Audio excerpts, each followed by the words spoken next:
وہ آقا صلی اللہ علیہ وسلم، وہ آقا جہاں والے جنہیں سروے چمنی کہتے ہیں، زماں والے جنہیں مکی مدنی کہتے ہیں، بلبل جنہیں پھول کہتی ہے، کائنات انہیں رسول کہتی ہے، قمری جنہیں سروے جاں فضا کہتی ہے، مخلوق انہیں منبع جود و عطا کہتی ہے، خالق انہیں محمد الرسول اللہ فرماتا ہے صلی اللہ علیہ وآلہ وسلم۔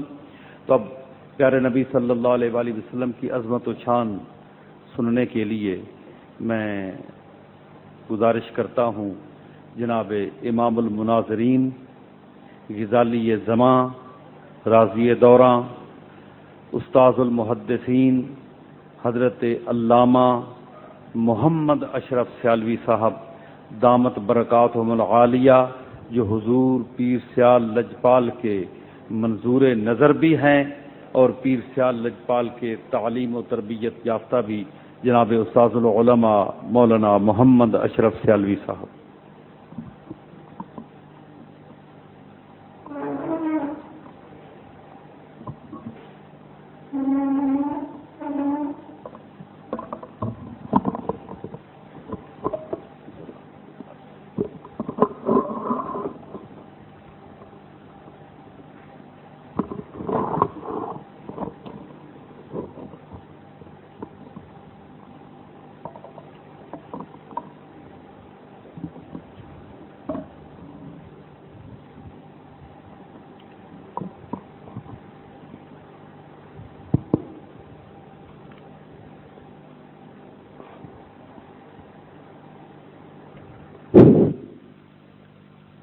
نحمده ونصلي على رسوله الكريم وعلى آله الطيبين الطاهرين وأصحابه الكاملين الواصلين والتابعين لهم بالإحسان إلى يوم الدين.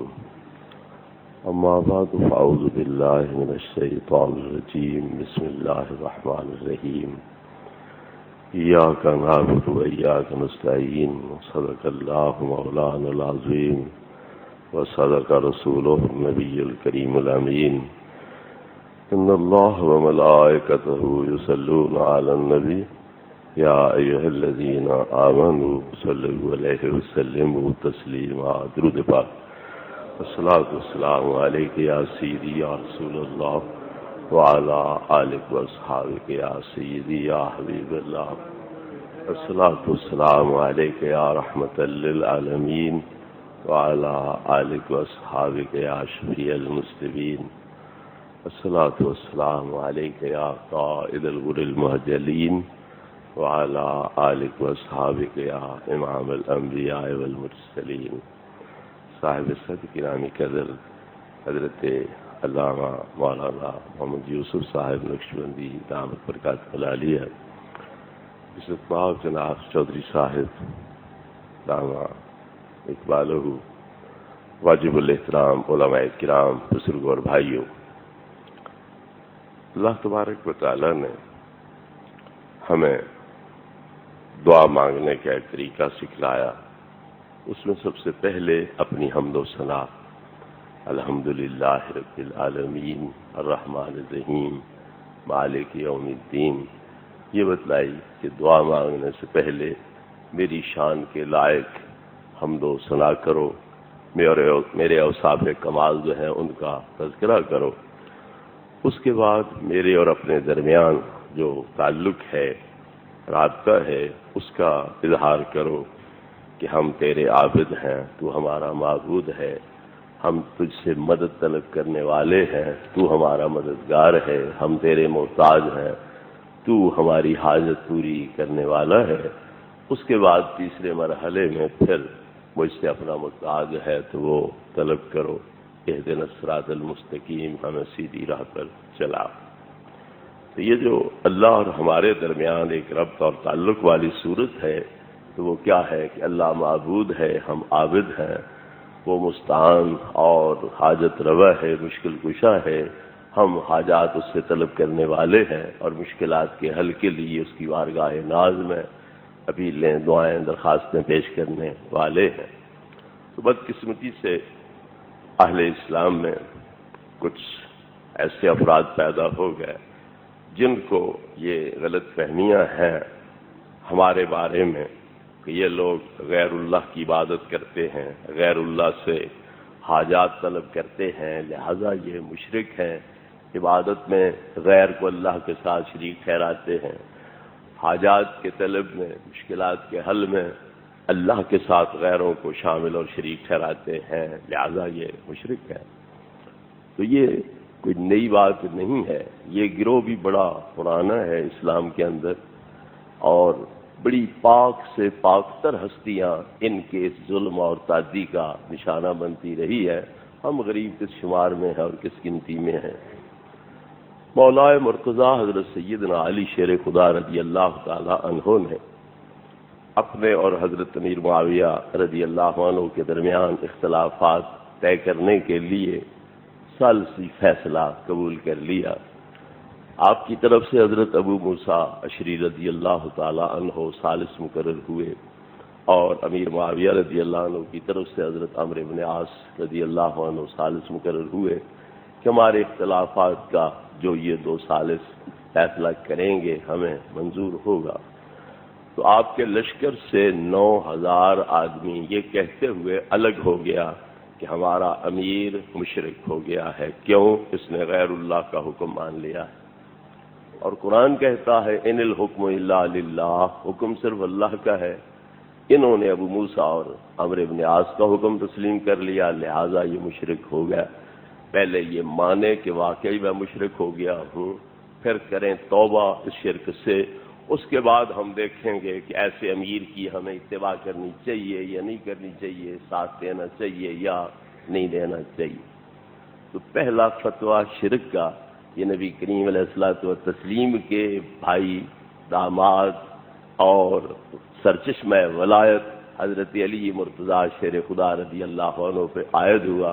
تو ہم آپ کے مرید ہیں، اگر ہم پر بھی وہ فتویٰ لگتا ہے تو پھر لگانے والوں کا حق ہے، اور ہمیں بھی غصہ نہیں منانا چاہیے، کیونکہ ہمیں پیر کی یہ سنت نصیب ہو رہی ہے کہ ہمیں مشرک قرار دیا جا رہا ہے۔ مولا مرتضیٰ شیر خدا رضی اللہ تعالی عنہ جن کی نظروں میں مشرک ہیں، اور کون بندہ ان کی نظروں میں مومن ہو سکتا ہے، یا ان کے معیار پر پورا کون اتر سکتا ہے؟ حضرت علی پاک شیر خدا رضی اللہ عنہ نے انہیں سمجھایا کہ جب میاں بیوی کا جھگڑا ہو جائے تو قرآن کہتا ہے فَبَعَثُوا حَكَمًا مِّنْ أَهْلِهِ وَحَكَمًا مِّنْ أَهْلِهَا، ایک ثالث مرد کی طرف سے مقرر کر دو، ایک ثالث عورت کی طرف سے مقرر کر دو، وہ دونوں فریق کی باتیں سنیں گے، اس کے بعد وہ فیصلہ جو دیں گے تو دونوں فریق کے لیے وہ قابل قبول ہونا چاہیے۔ تو آپ نے فرمایا یہ قرآن کا فیصلہ ہے کہ میاں بیوی کے جھگڑے کی صورت میں دو ثالث ہو جانے چاہیے، وہ ان کی باتیں سنیں، بیانات سنیں، ان کے اختلافات کے وجوہات پہ غور خوض کریں، پھر وہ فیصلہ کریں۔ تو اگر میاں بیوی کے جھگڑے میں ثالثی فیصلہ قبول کرنا جائز ہے تو یہاں ہزاروں بچوں کے یتیم ہونے کا مسئلہ ہے جنگوں کی صورت میں، سینکڑوں عورتوں کے بیوہ ہونے کا مسئلہ درپیش ہے، تو میں نے اگر ثالثی فیصلہ قبول کر لیا تو کون سا شرک کر دیا؟ خود اللہ فرماتا ہے ثالث مقرر کرو، ان کے فیصلے کو مانو۔ مگر یہ وہ طبقہ ہے کہ ان کے نزدیک آیتیں وہی ہیں جو انہوں نے یاد کر رکھی ہیں، دوسری قرآن کی آیتیں یہ مانتے ہی نہیں۔ اور ہمارا تجربہ ہے، اگر ہم کوئی نبی پاک کے علم غیب کی آیت پڑھیں گے ان کے سامنے، حاضر ناظر والی آیت پڑھیں، مدد کر سکنے والی، خداداد قوت طاقت والی، خزائن کے مالک ہونے والی پڑھیں، تو کہتے ہیں شاید ہوگی قرآن میں۔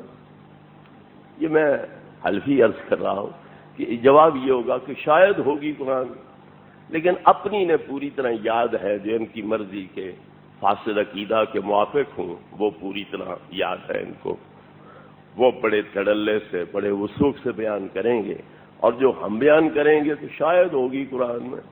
انہیں یہ تسلی کوئی نہیں ہوتی کہ واقعی دوسری بھی کوئی آیتیں ہیں یا نہیں ہیں، صرف وہی ہیں جو ان کو رٹا دی گئی ہیں۔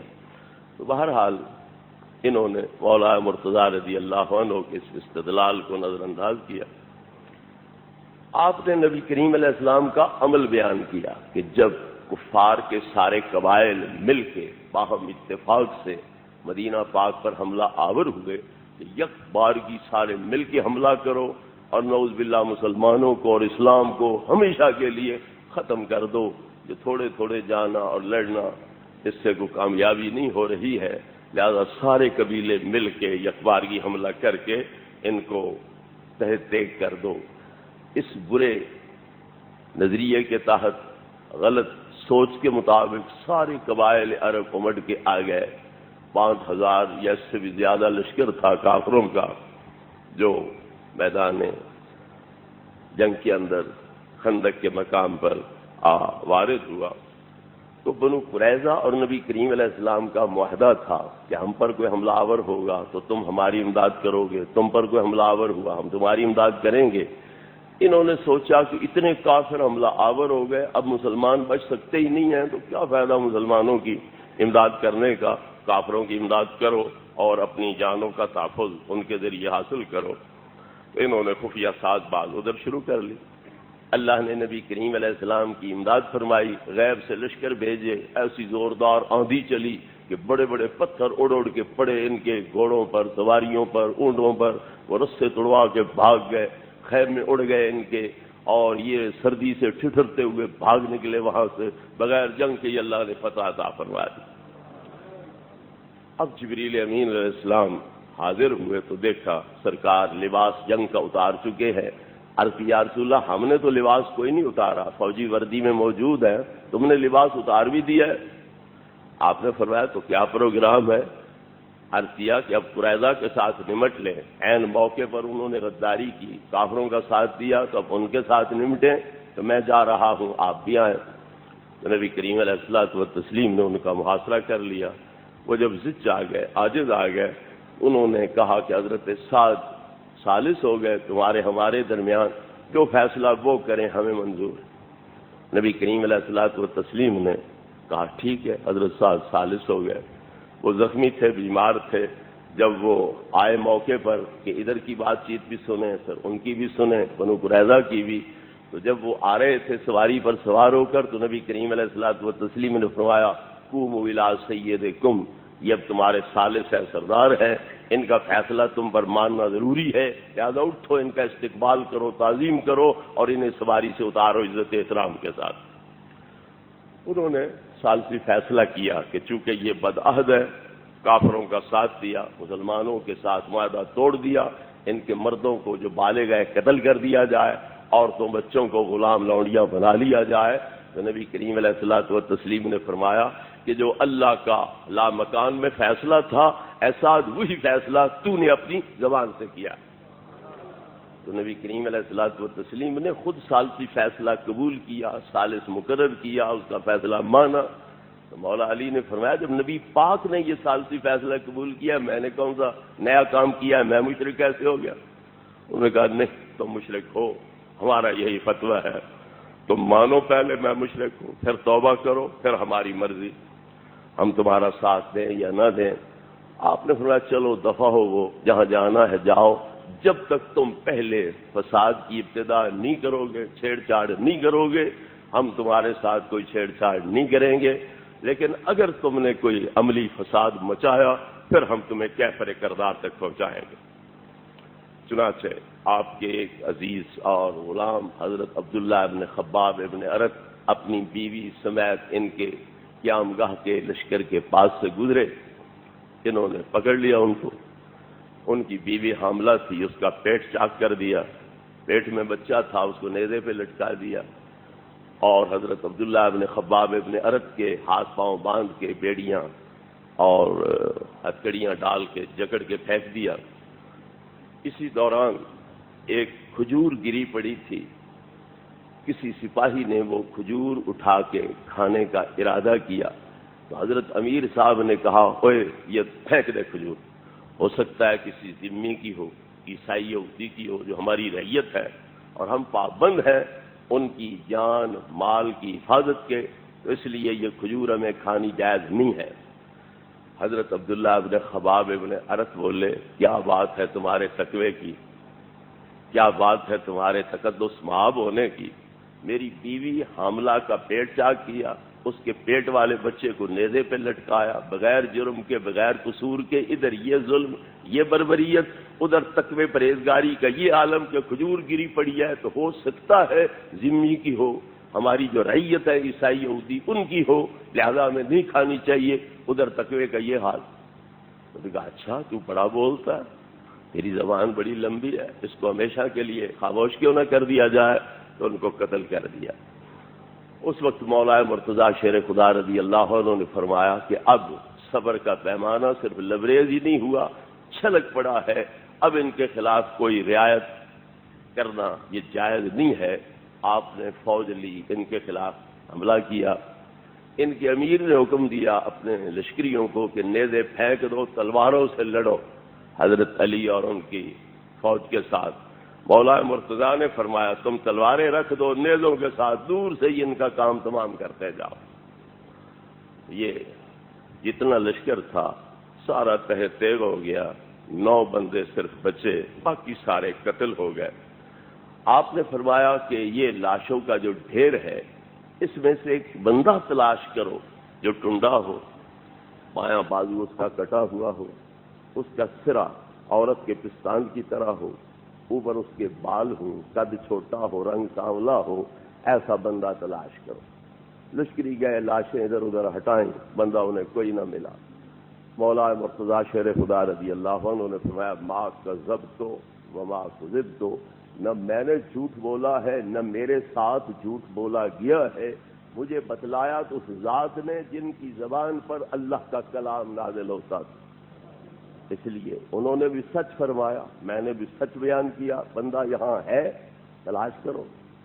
انہیں نہ ملا تو آپ خود گئے، لاشیں ادھر ادھر پھینکی تو وہ خبیث سب سے نیچے پڑا تھا۔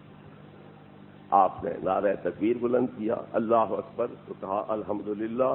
نبی کریم علیہ الصلوۃ والتسلیم نے یہی نشانی بتلائی تھی کہ تیری جنگ ایسے لشکر کے ساتھ ہوگی جن کا قائد ٹنڈا ہوگا، اس کا بایاں بازو کٹا ہوگا، عورت کے پستان کی طرح ہوگا، اوپر بال ہوں گے، اور رنگ اس کا یہ ہوگا، قد اس کا ایسا ہوگا۔ الحمدللہ میرے اس اقدام پر مہر تصدیق نبی پاک کے غیبی فرمان سے لگ گئی۔ 9 بندے ان میں سے بچ گئے، اب باقی کا ہو گیا صفایا۔ انہوں نے اپنے مذہب کی ترویج کے لیے وہی طریقہ اختیار کیا جو آج کل رائے ونڈ سے طریقہ اختیار کیا گیا۔ بستر اٹھایا، گھر گھر گیا، ان کو اپنے مذہب کی نظریات کی دعوت دی، یہ طریقہ اختیار کر کے پھر اچھی خاصی اپنی نفری جو ہے وہ بڑھا لی انہوں نے۔ مسلم شریف کے اندر یہ حدیث موجود ہے، یزید فقیر کہتے ہیں کان قد شغفنی رأی من الخوارج، کہ میں بھی خارجی بن چکا تھا، اور خرجنا من البصرۃ اصابۃ لنحج ثم نخرج علی الناس، ہم بصرہ سے جماعت چلے تاکہ پہلے حج کر لیں، اس کے بعد پھر لوگوں کے پاس تبلیغ کے لیے جائیں گے۔ جب مدینہ پاک کے قریب پہنچے تو کچھ آدمیوں کو خیال آیا کہ یہاں ایک مسجد ہے جس میں 1 رکعت کے بدلے 50,000 رکعت کا ثواب مل جاتا ہے، تو کیوں نہ وہاں جا کے چند رکعت نفل پڑھ لیں۔ مسجد والے سے غرض کوئی نہیں، کلمہ پڑھانے والے سے غرض کوئی نہیں کہ یہاں ان کا مزار ہے، ان کی حاضری دے لیں، جنہوں نے ہمیں اسلام بخشا، قرآن بخشا، رب رحمان کا رستہ دکھلایا، ان سے کوئی واسطہ نہیں۔ مسجد ایک ہے جس میں 1 رکعت کے بدلے 50,000 رکعت کا ثواب ملتا ہے، تو وہاں جا کے چند رکعت نفل کیوں نہ پڑھ لیں۔ کچھ باہر بیٹھے رہے، کچھ گئے، جن میں یہ یزید فقیر بھی تھا، تو وہاں حضرت سیدنا جابر بن عبداللہ انصاری رضی اللہ تعالیٰ عنہما نبی پاک کی شفاعت والی حدیث سے بیان فرما رہے تھے کہ اس طرح لوگ پل سے پار اکثر چلے جائیں گے، کچھ جو ہے وہ دوزخ میں گر جائیں گے۔ نبی کریم علیہ السلام اللہ کے حضور سجدہ ریز ہو کے چہرہ والضحیٰ کو زمین نیاز پہ رکھ کے بازاغ البصر والی آنکھوں سے آنسوؤں کی ندیاں بہا کے اللہ رب العزت سے ان کی نجات کے لیے اپیل کریں گے۔ اللہ فرمائے گا کہ جن کے دل میں جو کے دانے کے برابر خیر بھلائی ہے انہیں نکال لو، آپ انہیں نکالیں گے، پھر سجدہ ریز ہوں گے۔ پھر اللہ فرمائے گا جن کے دلوں میں گندم کے دانے کے برابر خیر بھلائی ہے، انہیں نکال لو، آپ انہیں نکالیں گے، پھر حاضر ہو کہ اللہ کی بارگاہ میں سجدہ ریز ہوں گے، پھر اللہ فرمائے گا کہ جن کے دلوں میں رائی کے موٹے دانے کے برابر خیر بھلائی ہے انہیں نکال لو، آپ انہیں نکالیں گے، پھر سجدہ ریز ہوں گے، پھر اللہ رب العزت کی حضور التجا کریں گے تو اللہ فرمائے گا جن کے دلوں میں رائی کے چھوٹے سے چھوٹے دانے کے برابر بھی کوئی خیر بھلائی ہے انہیں بھی آپ نکال لو دوزخ سے۔ انہیں نکال کے جنت کے اندر آب حیات کی بہتی نہروں کے کنارے لٹا دیا جائے گا، فرشتوں کو حکم ہوگا کہ ان پر آب حیات ڈالو، وہ پانی جب ان کے جسوں پہ ڈالا جائے گا تو سڑی ہوئی چمڑیاں الگ ہو جائیں گی، نیچے سے سنہری پیاری نرم ملائم ریشمی چمڑیاں جو ہیں وہ ابھر آئیں گی، اور ان کے گلے میں تختیاں ڈال کے ہاؤلا اللہ من النار انہیں جنت میں پہنچا دیا جائے۔ یہ حدیثیں یہ سنتے رہے تو اب انہوں نے اعتراض شروع کر لیے کہ جو حدیثیں اے جابر تم نے بیان کی ہیں یہ قرآن کے خلاف۔ حدیث جب قرآن کے خلاف ہو تو اس کا اعتبار ہی کوئی نہیں ہوتا ہے۔ قرآن کہتا ہے اِنَّکَ مَن تُدْخِلِ النَّارَ فَقَدْ أَخْزَيْتَهُ، اے اللہ جس کو تو نے دوزخ کی آگ میں داخل کر دیا تو تو نے اسے ذلیل کر دیا، رسوا کر دیا۔ تو جو جنت میں پہنچ گیا تو ذلت رسوائی تو ختم ہو گئی، تو دوزخ میں رہے تو ذلیل ہے، خوار ہے، جب دوزخ سے نکل گیا جنت پہنچ گیا تو ذلت رسوائی تو ختم ہو گئی۔ تو قرآن انہیں ذلیل خوار کہہ رہا ہے، تم ان کی عزتیں بحال کر رہے ہو، یہ قرآن کے خلاف ہے روایت۔ اسی طرح قرآن کہتا ہے کلما ارادوا ان یخرجوا منها اعیدوا فیہا، جتنی مرتبہ بھی یہ دوزخی لوگ دوزخ سے نکلنے کا ارادہ کریں گے انہیں دوبارہ پھر دوزخ میں پھینک دیا جائے، تم کہتے ہو جنت پہنچ جائیں گے، یہ قرآن کے خلاف ہے۔ تو حضرت سیدنا جابر رضی اللہ عنہ نے بڑے آرام سے حوصلے اطمینان سے پوچھا حل سمیت بمقام محمد صلی اللہ علیہ وسلم، یہ آیتیں تو تجھے یاد تھیں، کوئی مقام محمد والی آیت بھی یاد ہے؟ تو اس مکتب میں وہ تو پڑھائی نہیں جاتی، اس لیے وہ چپ ہو گیا۔ وہ کون سی آیت ہے مقام محمد والی؟ تو آپ نے فرمایا قرآن کہتا ہے وَمِنَ اللَّيْلِ فَتَهَجَّدْ بِهِ نَافِلَةً لَكَ عَسَىٰ أَن يَبْعَثَكَ رَبُّكَ مَقَامًا مَحْمُودًا، لوگ سوئیں تو سوئیں یا رسول اللہ تم آدھی رات کے بعد جاگا کرو، اپنی والضحیٰ کی جبین نورانی کو میں بے نیاز کی بارگاہ میں زمین نیاز پہ رکھا کرو، مازاغل بصر والی آنکھوں سے آنسوؤں کی ندیاں بہایا کرو اور اپنی امت کے لیے بخشش کی دعائیں کیا کرو۔ تم ہو رکھوالے، وہ ہیں تمہارے زیر نگرانی، تو بھیڑ بکریاں اور جانور وہ لیٹیں سوئیں جو کریں، رکھوالے کو ان پہ نظر رکھنی چاہیے، جاگنا چاہیے، لہذا تم جاگو، تہجد پڑھو، اور اللہ تبارک و تعالیٰ نے نبی پاک سے وعدہ کیا اگر یہ مشقت تم اٹھاؤ گے، تکلیف برداشت کرو گے، اپنے راتوں کی نیند قربان کرو گے، آرام سکون کو میری عبادت پر نثار کرو گے تو میں تمہیں مقام محمود عطا کروں گا۔ تو یہ وہ مقام محمد تھا جس کا حوالہ حضرت جابر دے رہے تھے اور پوچھ رہے تھے ہل سمیت بمقام محمد صلی اللہ علیہ وسلم۔ وہ آیتیں تو یاد ہیں، کوئی مقام محمد والی بھی یاد ہے؟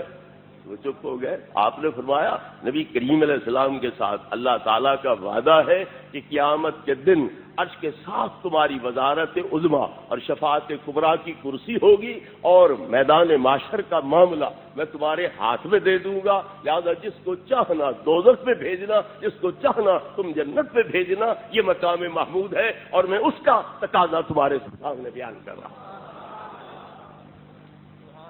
اب یہ جواب حضرت جابر کا سن کے وہاں سے واپس آئے، امیر صاحب بھی بیٹھے تھے، ان کے جو بڑے خواص خارجی تھے وہ بھی بیٹھے تھے، تو ان سے پوچھا حل ترون شیخ یکذب علی رسول اللہ صلی اللہ علیہ وسلم، بوڑھا بندہ ہے، قبر میں اس کی لاتیں پہنچی ہیں، نبی پاک کا صحابی ہے، پھر مسجد پاک میں بیٹھا ہے، نبی پاک کے روضہ اقدس کے پاس بیٹھا ہے، کیا یہاں بیٹھ کے یہ جھوٹ بول سکتا ہے؟ ہمارا عقیدہ انکار شفاعت والا غلط ہے، یہ صحابی سچ کہہ رہا ہے، ٹھیک کہہ رہا ہے۔ تو باقی سنی ہو گئے، ایک ڈٹا رہا خارجیت پر، تو مسلم شریف کی حدیث میں ہے فلم یخرج منا الا رجل واحد، حج کر کے باقی سارے اپنے اپنے گھروں کو چلے گئے، ایک جو خارجیت پہ ابھی ڈٹا ہوا تھا وہی تبلیغ کے لیے نکلا۔ اس سے پتہ چلا کہ یہ جوش خروش خالص ایمان کا جوش خروش نہیں ہے، یہ خارجیت کا جوش خروش ہے۔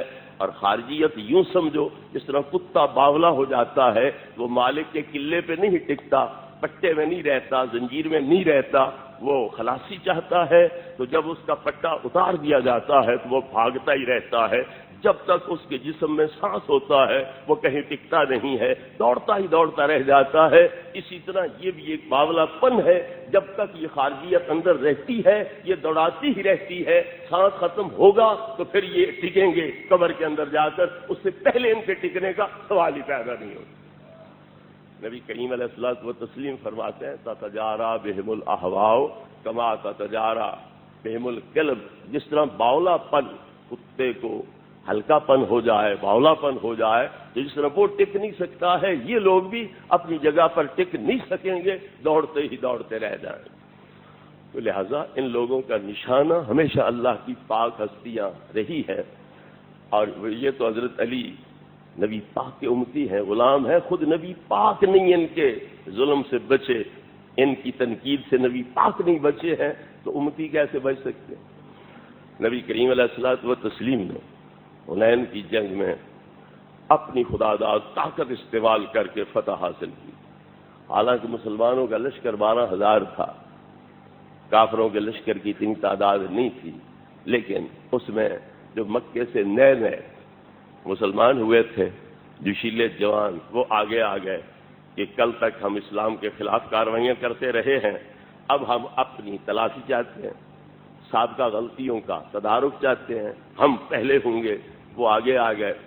حوازن قبیلہ بڑا تیر انداز تھا، جو تیر پھینکتا نشانے پہ لگتا، یہ نہتے بھی تھے، زریں وغیرہ بھی پوری طرح نہیں تھیں، جب تیر لگے تو یہ پیچھے ہٹنے لگ گئے، صفیں تتر بتر ہو گئیں، تو شکست کی ایک صورت سامنے آ گئی۔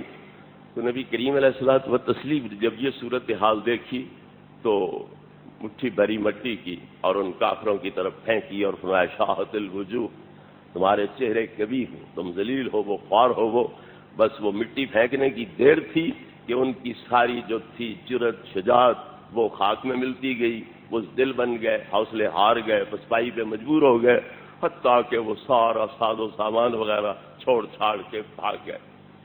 اور ساز و سامان ان کے کی حالت یہ تھی کہ عورتیں، بچے، بچیاں، اونٹ، گائیں، بکریاں، بھیڑیں، منجے، بسترے، جو کچھ بھی تھا سب کچھ لا کے انہوں نے میدان جنگ میں رکھ دیا، تاکہ جو بھاگے اسے پتا ہو کہ پیچھے نہ بیوی ہے، نہ بچہ ہے، نہ چارپائی ہے، نہ بستر ہے، نہ بھیڑ ہے، نہ بکری ہے، کوئی شے بھی نہیں، وہ بے جیتی کے ساتھ لڑے اور میدان چھوڑ کے واپس بھاگ کے نہ جائے۔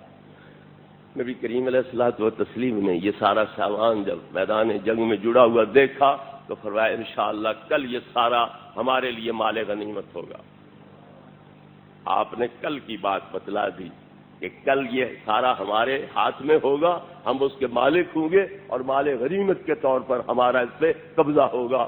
اور اگلا دن آیا تو آپ نے اپنی خداداد طاقت نبوت والی استعمال کر کے مٹھی بھر مٹی پھینک کر کے ان کی فتح کو شکست میں بدلا۔ وہ بزدل ہوئے، حوصلہ ہار گئے، میدان جنگ چھوڑ کے بھاگ گئے، اور وہ سارا مال جس طرح آپ نے کل فرمایا تھا اسی غیبی خبر کے مطابق مسلمانوں کے قبضے میں آ گیا، اور آپ نے پھر اسے بانٹنا شروع کیا۔ تو جب مسلمانوں کا تو زور اس پہ لگا کوئی نہ، مسلمانوں کی تو کوشش کا اس میں دخل کوئی نہیں تھا، یہ تو آپ نے اپنی خداداد طاقت کو استعمال کر کے شکست کو فتح میں بدلا تھا۔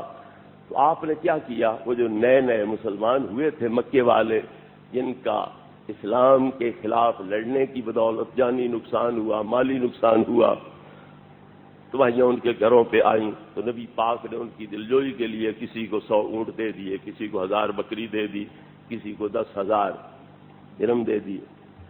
تو نبی کریم علیہ السلام جب اس طرح کی تقسیم کر رہے تھے تو ایک صاحب پیچھے سے بڑے جوش خروش کے ساتھ آگے آیا۔ حدیث پاک کی کتابوں میں اس کا حلیہ یہ آتا ہے، مشمر الازار، چادر اچھی طرح گھٹنوں تک اٹھائے ہوئے تھا، معلوق راس، سر مڑا ہوا تھا، قص اللحیہ، داڑھی بڑی گھنی تھی، اور آگے بڑھتے ہوئے کیا کہا، اے دل یا محمد، یا رسول اللہ، یا نبی اللہ بھی نہیں کہا، اے دل یا محمد، اے محمد عدل کرو، ان ھذہ قسمۃ ما ارید بہا وجہ اللہ، جو تقسیم کر رہے ہو تم اس پر اللہ راضی کوئی نہیں۔ نبی پاک کو پتا کوئی نہیں کہ اللہ راضی ہے کہ نہیں، اسے پتا ہے کہ اللہ راضی کوئی نہیں۔ یہ نبی پاک کو سمجھا رہا ہے کہ جو تقسیم تم کر رہے ہو اس پہ اللہ راضی کوئی نہیں۔ آپ نے مڑ کے اس کی طرف دیکھا تو فرمایا فمن یعدل اذا لم اعدل، اگر میں نے عدل نہیں کرنا تو جہان میں ایسا پیدا ہوا ہی کوئی نہیں جو عدل کرے، اور نہ ہونا ہے کسی نے پیدا جو عدل کر سکے۔ لقد خبت وخسرت، تو بڑا کمینہ ہے، بڑا ذلیل ہے، ادھر میرا کلمہ بھی پڑھتا ہے، ادھر میری عدالت پہ اعتراض بھی کرتا ہے، اور مجھے سبق دیتا ہے کہ اس تقسیم پہ اللہ راضی کوئی نہیں، میں نے تجھ سے سیکھنا ہے دین۔ ایک طرف سے حضرت سیدنا عمر رضی اللہ تعالیٰ عنہ اٹھے، دوسری طرف سے حضرت سیدنا خالد ابن ولید رضی اللہ عنہ اٹھے، دونوں نے عرض کیا یا رسول اللہ اذن لی، ادرب دونوں کا اجازت دو ہم اس کا سر قلم کر دیں۔ ان کے ایمان نے گواہی دی کہ یہ بندہ مسلمان کوئی نہیں، یہ بے ایمان ہے، کافر ہے، اسے قتل کرنا جائز ہے، لیکن نبی پاک کے ہوتے ہوئے بغیر اجازت کے ایسا قدم اٹھانا یہ جسارت تھی، بے باکی تھی، اس لیے اجازت طلب کی، ورنہ مسئلہ پوچھتے کہ یا رسول اللہ یہ کافر ہوا ہے کہ نہیں کافر ہوا، اس کا قتل جائز ہے کہ نہیں جائز، تو یہ مسئلہ نہیں پوچھا کہ کافر ہوا کہ نہیں ہوا، قتل اس کا جائز ہے یا نہیں ہے، بلکہ اجازت سے طلب کی۔ تو نبی کریم علیہ الصلوۃ والتسلیم نے فرمایا مجھ سے اگلے پیغمبروں کو اس سے بھی زیادہ تکلیفیں دی گئیں اور انہوں نے صبر سے کام لیا، اور مجھے بھی اللہ کا حکم ہے فاصبر کما صبر اولو العزم من الرسل، اس طرح اگلے اولو العزم رسولوں نے صبر سے کام لیا، یا رسول اللہ تم بھی صبر سے کام لینا، تو میں صبر سے کام لیتا ہوں، میں انتقامی کارروائی نہیں کرتا، لیکن یاد رکھو ان من ذئب ھذا قوما یقرؤون القرآن لا یجاوز حناجرہم، اس کی نسل سے ایسے لوگ پیدا ہوں گے، قرآن پڑھیں گے تو پتہ چلے گا کہ ابھی ان کی زبان پہ نازل ہو رہا ہے۔ اس طرح صحیح انداز میں بڑی قرأت تجوید کے ساتھ، بڑے ترنم اور صحیح مخارج کے ساتھ قرآن ادا کریں گے، یوں پتہ چلے گا کہ ان کی زبان پہ اب اتر رہا ہے۔ یحقر احدکم صلاتہ مع صلاتہم وصیامہ مع صیامہم، وہ نماز پڑھیں گے تو یوں سمجھو گے کہ نمازیں تو ان کی ہیں، ہماری کیا نمازیں، روزے رکھتے انہیں دیکھو گے تو کہو گے روزے تو ان کے ہیں، ہمارے کیا روزے ہیں، ظاہری صورتحال ان کی یہ ہوگی، لیکن یمرقون من الدین کما یمرق السهم من الرمیہ، وہ دین سے اس طرح پار نکلے ہوئے ہوں گے جس طرح تیز پھل والا تیر ہو اور شکاری زور سے مارے تو وہ شکار سے پار نکل جاتا ہے، شکاری جا کے تیر اٹھاتا ہے، نہ پھل پہ کوئی گوبر کا نشان، نہ خون کا نشان، نہ قبضے پر کوئی خون گوبر کا نشان، نہ تیر کے پروں پر کوئی گوبر اور خون وغیرہ کا نشان۔ وہ حیران ہو کے کہتا ہے یہ لگا کیسے اور پار نکلا کیسے؟ تو یہ بھی دین میں داخل ایک طرف سے ہوں گے اور اس تیزی سے دوڑتے ہوئے نکلیں گے کہ پتہ ہی نہیں چلے گا کہ دین ان کے سر سے پیر تک کسی جگہ ٹکرایا ہے کہ نہیں ٹکرایا۔ یہ دین سے اس طرح پر پار نکلے ہوئے ہوں گے، اور سرکار نے فرمایا لو لکی تو ہم، وہ اس طرح کی جماعت نکلتی تو میں ان کو اس طرح تباہ کرتا جس طرح اللہ نے قوم عاد کو تباہ کر دیا۔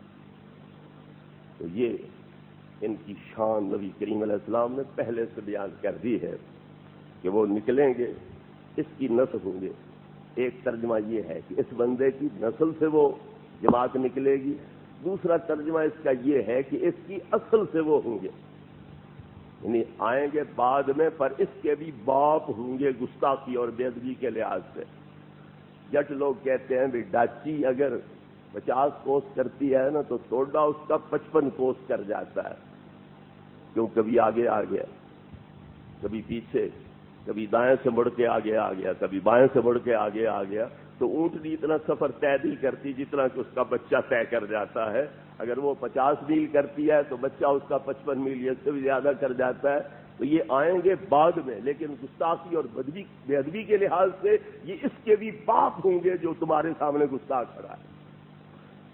تو بہرحال ان کا نکلنا یقینی تھا، اس میں تو کوئی شک و شبہ والی بات تھی کوئی نہ۔ اور مولا مرتضیٰ شیر خدا رضی اللہ عنہ پر فتویٰ ان کی طرف سے لگا، آپ نے بھی صبر سے کام لیا، نبی پاک پر فتویٰ لگا تم ظلم کر رہے ہو، زیادتی کر رہے ہو، ناانصافی کر رہے ہو، آپ نے بھی صبر سے کام لیا۔ لیکن جب ان کی طرف سے یہ زیادتیاں شروع ہوئیں تو پھر ان کے خلاف مولا مرتضیٰ شرع خدا رضی اللہ عنہ نے عملی قدم اٹھایا اور ان کا صفایا فرمایا۔ نبی کریم علیہ الصلوۃ والتسلیم دعا کر رہے تھے، اللہم بارک لنا فی شامنا، اللہم بارک لنا فی یمننا، اے اللہ ہمارے شام میں برکت دے، اے اللہ ہمارے یمن میں برکت دے۔ تو صحابہ نے عرض کیا وفی نجدنا یا رسول اللہ، ہمارے نجد کے لیے بھی برکت کی دعا فرما دو۔ آپ چپ رہے، پھر دوبارہ دعا کی، اللہم بارک لنا فی شامنا، اللہم بارک لنا فی یمننا، ہمارے شام میں ہمارے یمن میں برکت دے۔ پھر عرض کیا گیا نجد کے لیے بھی دعا کرو، آپ چپ رہے۔ تیسری مرتبہ پھر آپ نے دعا کی شام یمن کے لیے، پھر عرض کیا گیا نجد کے لیے بھی دعا کرو، آپ نے دعا کوئی نہ کی اور فرمایا کہ فیہا الزلازل والفتن وبہا یطلو قرن الشیطان، تم نجد کے لیے کیوں مجھے بار بار کہتے ہو؟ وہاں سے زلزلے اٹھیں گے، وہاں سے فتنے پیدا ہوں گے اور شیطانی جماعت وہاں سے نکلے گی، اس لیے میں نجد کے لیے دعا نہیں کرتا۔ ابتدا 13ویں صدی میں نجد سے پھر وہی فتنہ بڑے شور و شور کے ساتھ نکلا، اور 1923 کے اندر درمیان میں قوت ان کی ختم ہوئی، شوکت ختم ہو گئی، مصر کے بادشاہ نے حملہ کر کے ان کے مرکز پہ تباہ برباد کیا۔ لیکن 1923 کے اندر پھر یہ انگریزوں کے ساتھ مل کے ترک حکومت کے خلاف کارروائی کر کے وہ بڑا شاہ سعود جو ہے وہ نجد میں غالب آ گیا، شریف حسین مکہ حجاز میں غالب آ گیا۔ 1923 میں انہوں نے حجاز مقدس پہ حملہ کر کے شریف حسین مکہ کو شکست دے کے حجاز مقدس پہ قبضہ کر لیا۔ تو مکہ پاک میں جتنے صحابہ کے مزارات، حضرت خدیجہ پاک کا مزار، ان پہ بلڈوزر چلائے۔ جنت البقیع میں 10,000 صحابہ کے مزار، نبی پاک کی 9 ازواج مطہرات کے مزار، امام حسن کا مزار، امام حسین رضی اللہ عنہ کا سر مبارک ایک روایت کے مطابق وہاں تھا، تو وہاں بلڈوزر چلائے۔ حضرت سیدہ فاطمہ زہرا کے مزار اقدس پہ بلڈوزر چلائے اور اندر گولیاں ماری مزارات میں کہ ہم سنیوں کے خداؤں کو قتل کر رہے ہیں، جن کی وجہ سے وہ مشرک ہو گئے تھے، ہم ان کو قتل کر رہے ہیں۔ اور مکے مدینے میں بسنے والوں کے خون سے ہولی کھیلی، مدینے مکے کی گلیاں خون کے ساتھ بہہ رہی تھی، گویا سیلاب خون کا آ رہا ہے، اور ان کی عورتوں بچیوں کو لوڈیاں بنا لیا، ان کے مالوں کو لوٹ لیا گیا۔ اس انداز میں یہ لوگ وہاں پہ غالب آئے۔ میرے استاد محترم حضرت مولانا محب النبی صاحب آپ کے نام وہ روضہ پاک پر مواجہ شریف کے سامنے دعا کے لیے ہاتھ اٹھا کے کھڑے تھے، تو ایک متوع آیا، جھٹکے سے اس نے آپ کا مقابلے کی طرف پھیر دیا، ادھر منہ کر کے دعا کرو۔ آپ نے پوچھا اس ہستی پاک سے تمہیں دشمنی کیا ہے؟ اس ہستی پاک کے ساتھ تمہیں عداوت کیا ہے، دشمنی کیا ہے؟ اس نے کہا کہ دشمنی کی ابتدا انہوں نے کی ہے یا ہم نے کی ہے؟ انہیں بار بار کہا گیا تھا نجد کے لیے دعا کرو، نجد کے لیے دعا کرو، کیوں نہیں دعا کی تھی؟ تو دشمنی کی ابتدا انہوں نے کی ہے یا ہم نے کی ہے؟ وہ یہ لوگ بدلے لے رہے ہیں نبی کریم علیہ السلام سے کہ ہمارے لیے دعا کیوں نہیں کی؟ تو تم نے اپنے عمل سے ثابت کر دیا کہ واقعی ہم دعا کے قابل تھے ہی کوئی۔ نبی کے مقابلے پہ آ جائے اور نبی سے انتقام لینے شروع کر دے تو پھر وہ دعا کے قابل ہو سکتا، وہ اس رحم کرم کا مستحق ہو سکتا ہے؟ تو انہوں نے اپنے عمل سے ثابت کر دیا کہ واقعی نبی پاک کا یہ اقدام درست تھا۔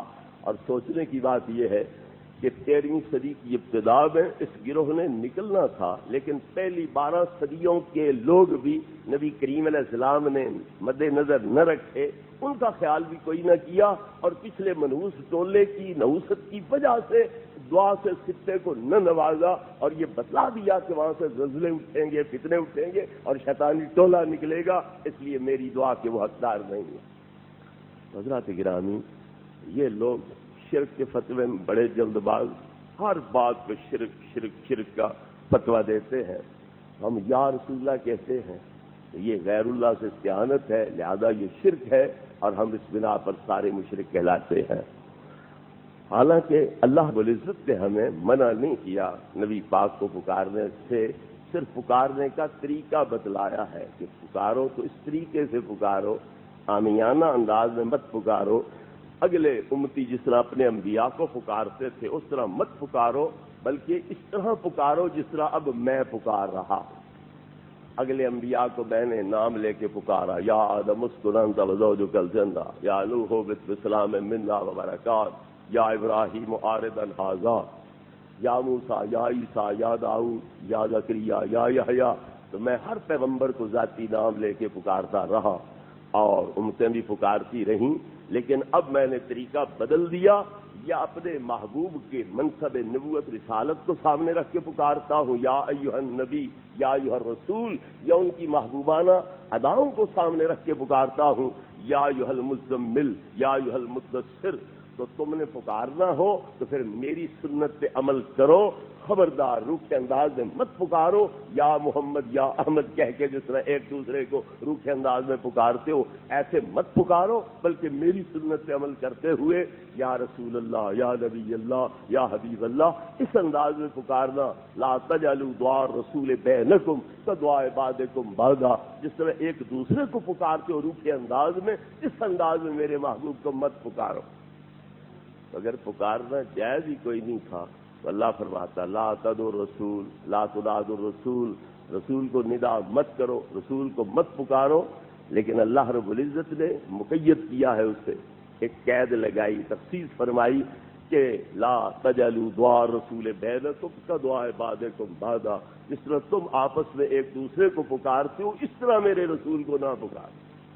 تو اگر سرے سے پکارنا جائز ہی نہیں تھا، یہ پکارنا شرک تھا، تو اللہ فرماتا لا تنادوا الرسول، لا تدعوا الرسول، رسول کو ندا مت کرو، رسول کو مت پکارو۔ تو اللہ نے ایک طریقہ بیان کیا کہ عامیانہ انداز میں نہ پکارو، نبی پاک کے منصب خداداد کو سامنے رکھ کے پھر پکارو۔ آپ کو ملک کا صدر ہے، اسے کہا جائے وہ پرویز مشرف، تو ذات کو تو پکار لیا گیا، لیکن یہ تو پتہ نہ چلا کہ یہ کوئی عامی آدمی بازاری ہے، کوئی گداگر ہے، کوئی مزدور ہے، یا ملک کا صدر ہے۔ تو جب اے صدر پاکستان کہا جائے تو پھر پکارا تو اسی کو گیا، لیکن ساتھ یہ بھی پتہ چلا کہ اس کا عہدہ کیا ہے، اس کا منصب کیا ہے۔ یا محمد یا احمد کہنے سے کیا پتہ چلا کہ تم اپنے سردار کو پکار رہے ہو، یا کسی نوکر کو پکار رہے ہو، یا بھائی کو پکار رہے ہو۔ جب یا رسول اللہ، یا نبی اللہ کہہ کے پکارو گے تو پھر ندا بھی ہو جائے گی، ساتھ ہی نبی پاک کے خداداد منصب کا اظہار اور اعتراف بھی ہو جائے گا۔ اس لیے یا محمد کہہ کے مت پکارو، یا رسول اللہ یا نبی اللہ کہہ کے پکارو۔ اگر پکارنا ہی شرک تھا اللہ رب العزت منع کر دیتا، مت پکارو، لا تنادوا الرسول، لا تدعوا الرسول۔ تو اللہ نے فرمایا اس طرح نہ پکارو جس طرح ایک دوسرے کو پکارتے ہو۔ علماء کرام تشریف فرما ہے، استاد العلماء تشریف فرما ہے، ان سے پوچھئے کلام میں اگر قید زائد آتی ہے تو دار و مدار افادے کا اس قید پر ہوتا ہے کہ پکارنا منع نہیں ہے، عامیانہ انداز اختیار کرنا وہ منع اور حرام۔ اللہ تبارک و تعالیٰ نے پکارنے کا طریقہ بیان کیا، سلیقہ بیان کیا کہ اب تمہیں میری سنت پہ عمل کرنا ہوگا، اگلا جو طریقہ تھا اسے چھوڑنا ہوگا۔ تو لہذا پتہ چلا کہ یا رسول اللہ کہنے میں کوئی شرک کفر وغیرہ نہیں ہے۔ اور اتحیات ہم بیٹھتے ہیں تو کیا کہتے ہیں؟ السلام علیکہ ایھا النبی ورحمۃ اللہ وبرکاتہ۔ ایھا النبی، اے نبی، پکار رہے ہیں کوئی نہیں۔ اور یہ سلام کا طریقہ ہمیں کس نے سکھلایا؟ نبی کریم علیہ الصلوۃ والتسلیم۔ اذا جالس احدکم فی التشہد فلیقل التحیات للہ والصلوات والطیبات السلام علیکہ ایھا النبی ورحمۃ اللہ وبرکاتہ۔ جب تم میں سے کوئی مومن اتحیات میں بیٹھتا ہے تو اللہ کی بارگاہ میں تحفہ اس طرح پیش کرے کہ سارے تحفے قولی، مالی اور بدنی عبادات کے اللہ کے لیے، اور پھر میری بارگاہ میں تحفہ اس طرح پیش کرے کہ سلام ہو تم پر اے نبی اور اللہ کی رحمتیں اور برکتیں۔ تو پکارا جا رہا ہے۔ تو اگر پکار شرک ہے تو کیا نبی پاک نے شرک سکھایا؟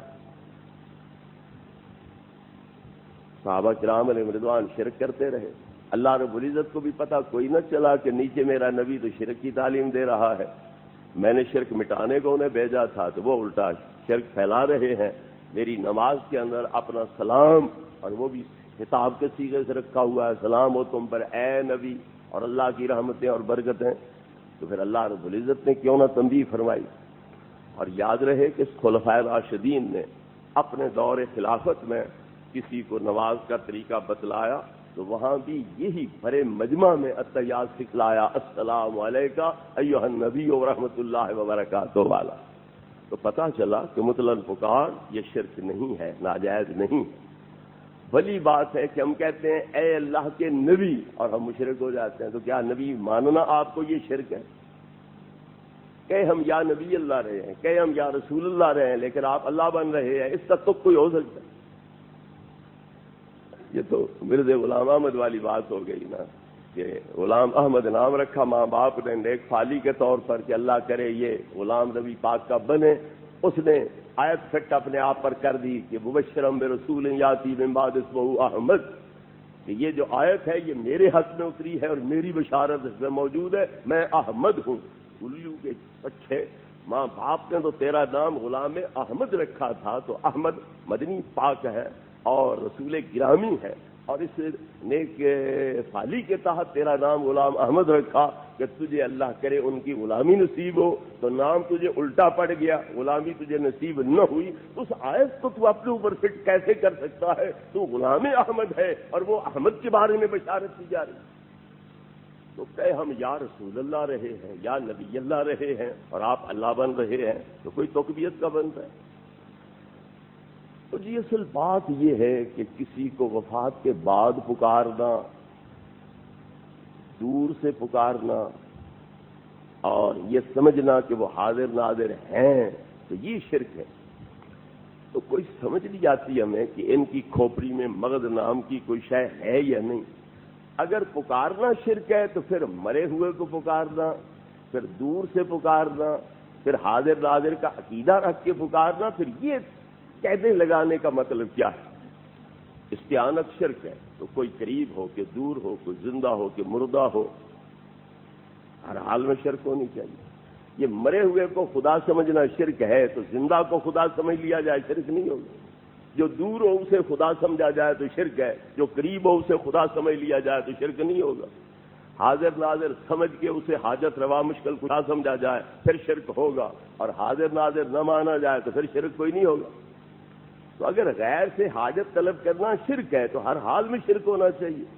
اس کا مطلب کیا کہ مرے ہوئے کو پکارا جائے وفات کے بعد اور سینکڑوں میل دور سے اور حاضر ناظر سمجھ کے پکارا جائے.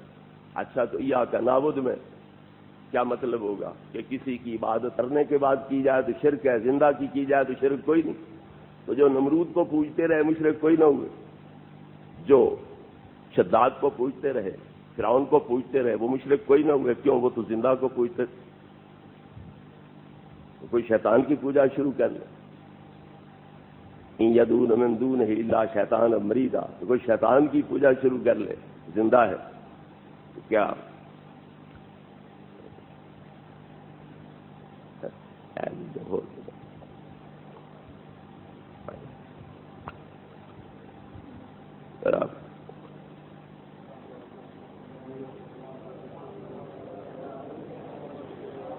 کیا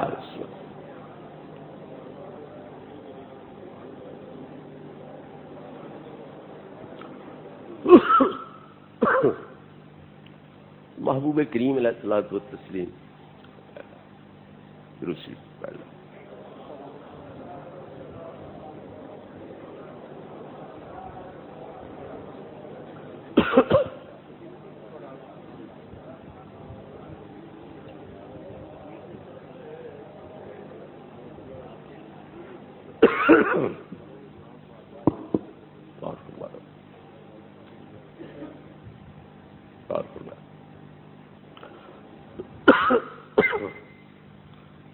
جی تو محبوب کریم علیہ الصلوۃ والتسلیم کے بارے میں یہ سوچنا کہ محبوب کریم علیہ الصلوۃ والتسلیم امداد نہیں دے سکتے ہیں، یہ بات غلط ہے. محبوب کریم علیہ الصلوۃ والتسلیم سے اس طرح کی امداد لینا وہ جائز اور صحیح ہے، مگر یہ لوگ ساتھ شرطیں کیا لگاتے ہیں؟ مردہ کو پکارا جائے، سینکڑوں میل دور سے پکارا جائے، اور جو مافوق الامور ہیں کام ان کے اندر پکارا جائے، اس سے بھی شرک لازم آتا ہے، ورنہ شرک لازم نہیں آتا. پھر اگر فوت شدہ کو پکارنا شرک ہے تو زندہ کو پکارنا شرک نہیں ہونا چاہیے. تو جنہوں نے فرعون کو زندگی میں پکارا وہ مشرک نہ ہوں، جنہوں نے شداد کو، جنہوں نے باقی کفار کو زندگی میں پکارا تو وہ مشرک نہیں ہونے چاہیے، حالانکہ مشرک ہیں۔ تو لہذا یہ فوت شدہ کی قید لگانا یہ بھی غلط ہے۔ دور سے پکاریں تو کوئی قریب سے اگر پکارے تو یہ شرک نہیں ہوگا۔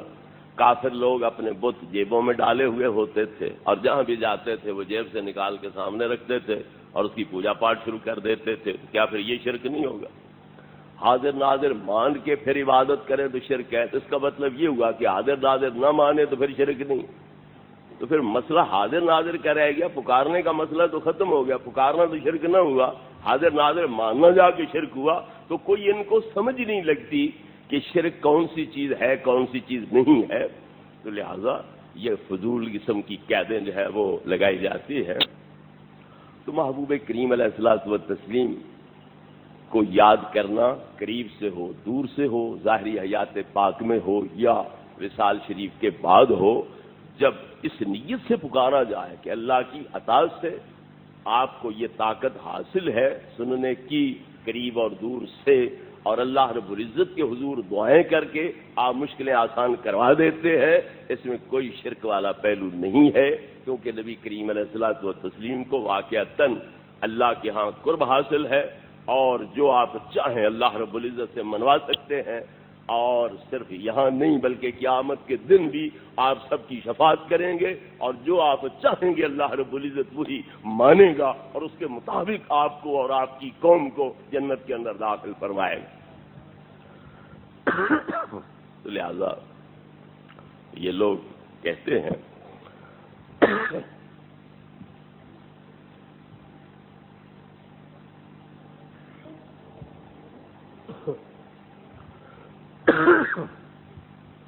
ان لوگوں نے شرک کو بڑا سستا اور عام کر دیا، جتنے مسلمان ہیں ان کو اللہ رب العزت کا کے ساتھ شرک کرنے والا ٹھہرا دیا، اور نبی کریم علیہ الصلوۃ والتسلیم کے خداداد کمالات جو ہے ان کا انکار کر دیا۔ تو لہذا یہ سراسر دھاندلی ہے۔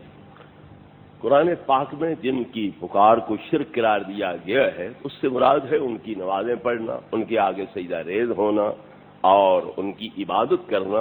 تو وہ کافر لوگ اللہ رب العزت کی عبادت نہیں کرتے تھے، بتوں کی کرتے تھے، اور نبی پاک کو جب دیکھتے اللہ کی عبادت کرتے ہوئے تو ابو جہل لعین کہتا کہ اگر میں نے تمہیں سجدہ کرتے دیکھا تو میں تمہاری گردن پہ پاؤں رکھ کے تمہاری گردن توڑ کے رکھ دوں گا۔ آپ اللہ کے حضور سجدہ ریز ہیں، وہ لعین آپ کے قریب آیا اسی نیت پر کہ میں آپ کی گردن پہ قدم رکھوں اور اسے توڑ دوں۔ اللہ رب العزت نے آپ کے اور اس کے درمیان آگ کی خندق پیدا کر دی، اور غیب سے ایک اونٹ ظاہر ہوا جس کو دبوچنے لگا، تو یہ پیچھے پیچھے ہٹ رہا تھا اور اس طرح ہاتھ آگے کیے ہوئے تھا جس طرح کوئی دفاع اپنا کرے، بچاؤ اپنا کرے۔ تو باقی کافر دور بیٹھے اسے دیکھ رہے تھے کہ یہ گیا ہے محمد ابن عبداللہ کی گردن پہ پاؤں رکھے گا، ان کی گردن توڑ دے گا، ان کو ختم کر کے نعوذ باللہ واپس آئے گا۔ تو دیکھا تو اسے جان کے لالے پڑے ہوئے ہیں اور وہ ہاتھ اس طرح کیے ہوئے پیچھے پیچھے ہٹ رہا ہے، تو پوچھا تجھے کیا ہو گیا؟ تو کہا ان کے اور میرے درمیان آگ کی خندق تھی اور ایک اونٹ مجھے دبوچنے کے لیے آگے بڑھ رہا تھا، تو میں نے تو وہ مشکل اپنی جان بچائی اور واپس آیا۔ تو اللہ واحد کی عبادت کرنے ہی نہیں دیتے تھے، اور بتوں کی عبادت ہے تو اسی کے لیے وہ بلایا کرتے تھے۔ تو لہذا محبوب کریم علیہ الصلوۃ والتسلیم نے ان بتوں کے بارے میں بتلایا کہ وہ عبادت اور سجدے کے قابل نہیں ہے، عبادت کرو تو صرف اللہ کی، اور مدد طلب کرو تو اسی اللہ رب العزت سے مدد طلب کرو۔ اور نبی کریم علیہ الصلوۃ والتسلیم کی مدد کیا ہے؟ دعا کر دینا، نگاہ فرما دینا۔ تو لہذا اس میں اللہ رب العزت کی جو خاصیت ہے وہ نبی پاک میں موجود نہیں، جو نبی پاک میں ہے وہ اللہ تعالیٰ میں نہیں۔ کوئی بندہ اللہ سے کہے دعا کر ہمارا یہ کام ہو جائے، تو کیا اس بندے میں ایمان ہے؟ دعا وہ کرے گا جو کسی کے آگے ہاتھ پھیلائے گا، تو پھر اللہ تو نہ ہوا، اللہ کوئی اور ہوا، یہ تو اس کی بارگاہ میں وکیل بن گیا، سفارشی بن گیا۔ تو پیغمبر کریم علیہ السلام کی بارگاہ میں دعا کے لیے عرض کیا جاتا ہے، اور اللہ رب العزت سے یہ نہیں کہا جاتا کہ دعا کر، اللہ سے عرض کیا جاتا ہے تو یہ کام کر، تو شفا دے، بیٹا دے۔ اور ادھر عرض کیا جاتا ہے دعا کرو اللہ بارش عطا کرے، دعا کرو اللہ ہمیں بیٹا عطا کرے، تو دعا کرنا پیغمبر کی مدد ہے اور وہ چیز مہیا کرنا یہ اللہ رب العزت کی مدد ہے۔ تو یہ ایک مغالطہ ہے کہ مدد نبی پاک سے مانگی جا رہی ہے، مدد ان کی شان کے لائق ہے اور اللہ کی مدد اللہ کی شان کے لائق ہے۔ ایک آدمی بیمار ہوتا ہے، خدا نہ کرے، تو وہ حکیم کے پاس جائے گا، تو وہ یہ نہیں کہے گا مجھے شفا دو، وہ کہے گا مجھے دوا دو۔ تو حکیم سے مدد تو مانگ رہا ہے لیکن شفا کی مدد نہیں مانگ رہا، دوا کی مدد مانگ رہا ہے۔ میری نبض دیکھو، تشخیص کرو، مرض کے موافق دوا دو تاکہ اللہ مجھے شفا عطا کرے۔ اب حکیم کو یہ نہیں کہے گا شفا دے اور اللہ کو یہ نہیں کہے گا کہ دوا دے، کوئی ٹیکا لگا مجھے، کوئی گولی بھیج، کوئی پھکی بھیج، کوئی سیرپ نازل کر، اللہ سے یہ نہیں عرض کرے گا، اللہ سے عرض کرے گا شفا دے۔ مدد اللہ سے بھی طلب کر رہا ہے، مدد حکیم سے بھی طلب کر رہا ہے، لیکن حکیم کی مدد دوا کے لحاظ سے ہے، اللہ کی مدد شفا کے لحاظ سے۔ اگر خدا نہ خواستہ کسی کی چوری ہو جاتی ہے تو وہ تھانے دار کے پاس جائے گا یا پولیس المدد کہے گا، چور پکڑو، میرا نقصان مجھے واپس دلاؤ، لیکن نیت اس کی یہ نہیں ہوگی کہ اللہ یہاں دخل کوئی نہیں دے سکتا، چوروں کو پکڑوا نہیں سکتا، میری چیز واپس دلا نہیں سکتا۔ نظر حقیقتاً اللہ کی ذات پر ہوگی، اسے منظور ہوگا تو میری گمشدہ چیز واپس مل جائے گی، لیکن ظاہری اسباب کے طور پر پولیس کو مدد کے لیے پکارے گا۔ تو یہ عجیب توحید ہے کہ چوری ہو جائے، کوئی نقصان بندہ پہنچائے تو پولیس کے پاس فریاد کرنا جائز، کوئی بیماری لاحق ہو تو حکیم کے پاس، ڈاکٹر کے پاس جانا، فریاد کرنا جائز، لیکن اگر کوئی مشکل پیش آئے تو اللہ والے کے پاس جا کر دعا کے لیے عرض کرنا یہ ناجائز ہو گیا اور شرک ہو گیا۔ اعلیٰ حضرت بریلوی علیہ رحمت نے اسی حماقت پر تنبیہ کرتے ہوئے فرمایا حاکم حکیم داد و دوا دے یہ کچھ نہ دے، مردود یہ مراد کس آیت خبر کی ہے؟ حاکم بھی مدد دے سکے، حکیم بھی مدد دے سکے، لیکن اللہ والا کچھ مدد نہ دے سکے تو مردود یہ کس آیت اور کس حدیث سے تو نے یہ مقصد نکالا ہے، یہ مطلب نکالا ہے، یہ اپنا عقیدہ ثابت کیا ہے؟ تو جو مدد ان کی شان کے لائق ہے کہ وہ کوشش کرے گی، پولیس حکیم دوائیں وغیرہ تجویز کرے گا نبض کی تشخیص کے بعد، تو اسی طرح کی مدد اللہ کے ولی، اللہ کے نبی کی طرف سے ہے، وہ دعا کر دیں گے، نگاہ کر دیں گے، اللہ رب العزت کرم کرے گا، ان کی دعا کو شرف قبولیت بخشے گا اور لوگوں کی حاجت پوری ہو جائے۔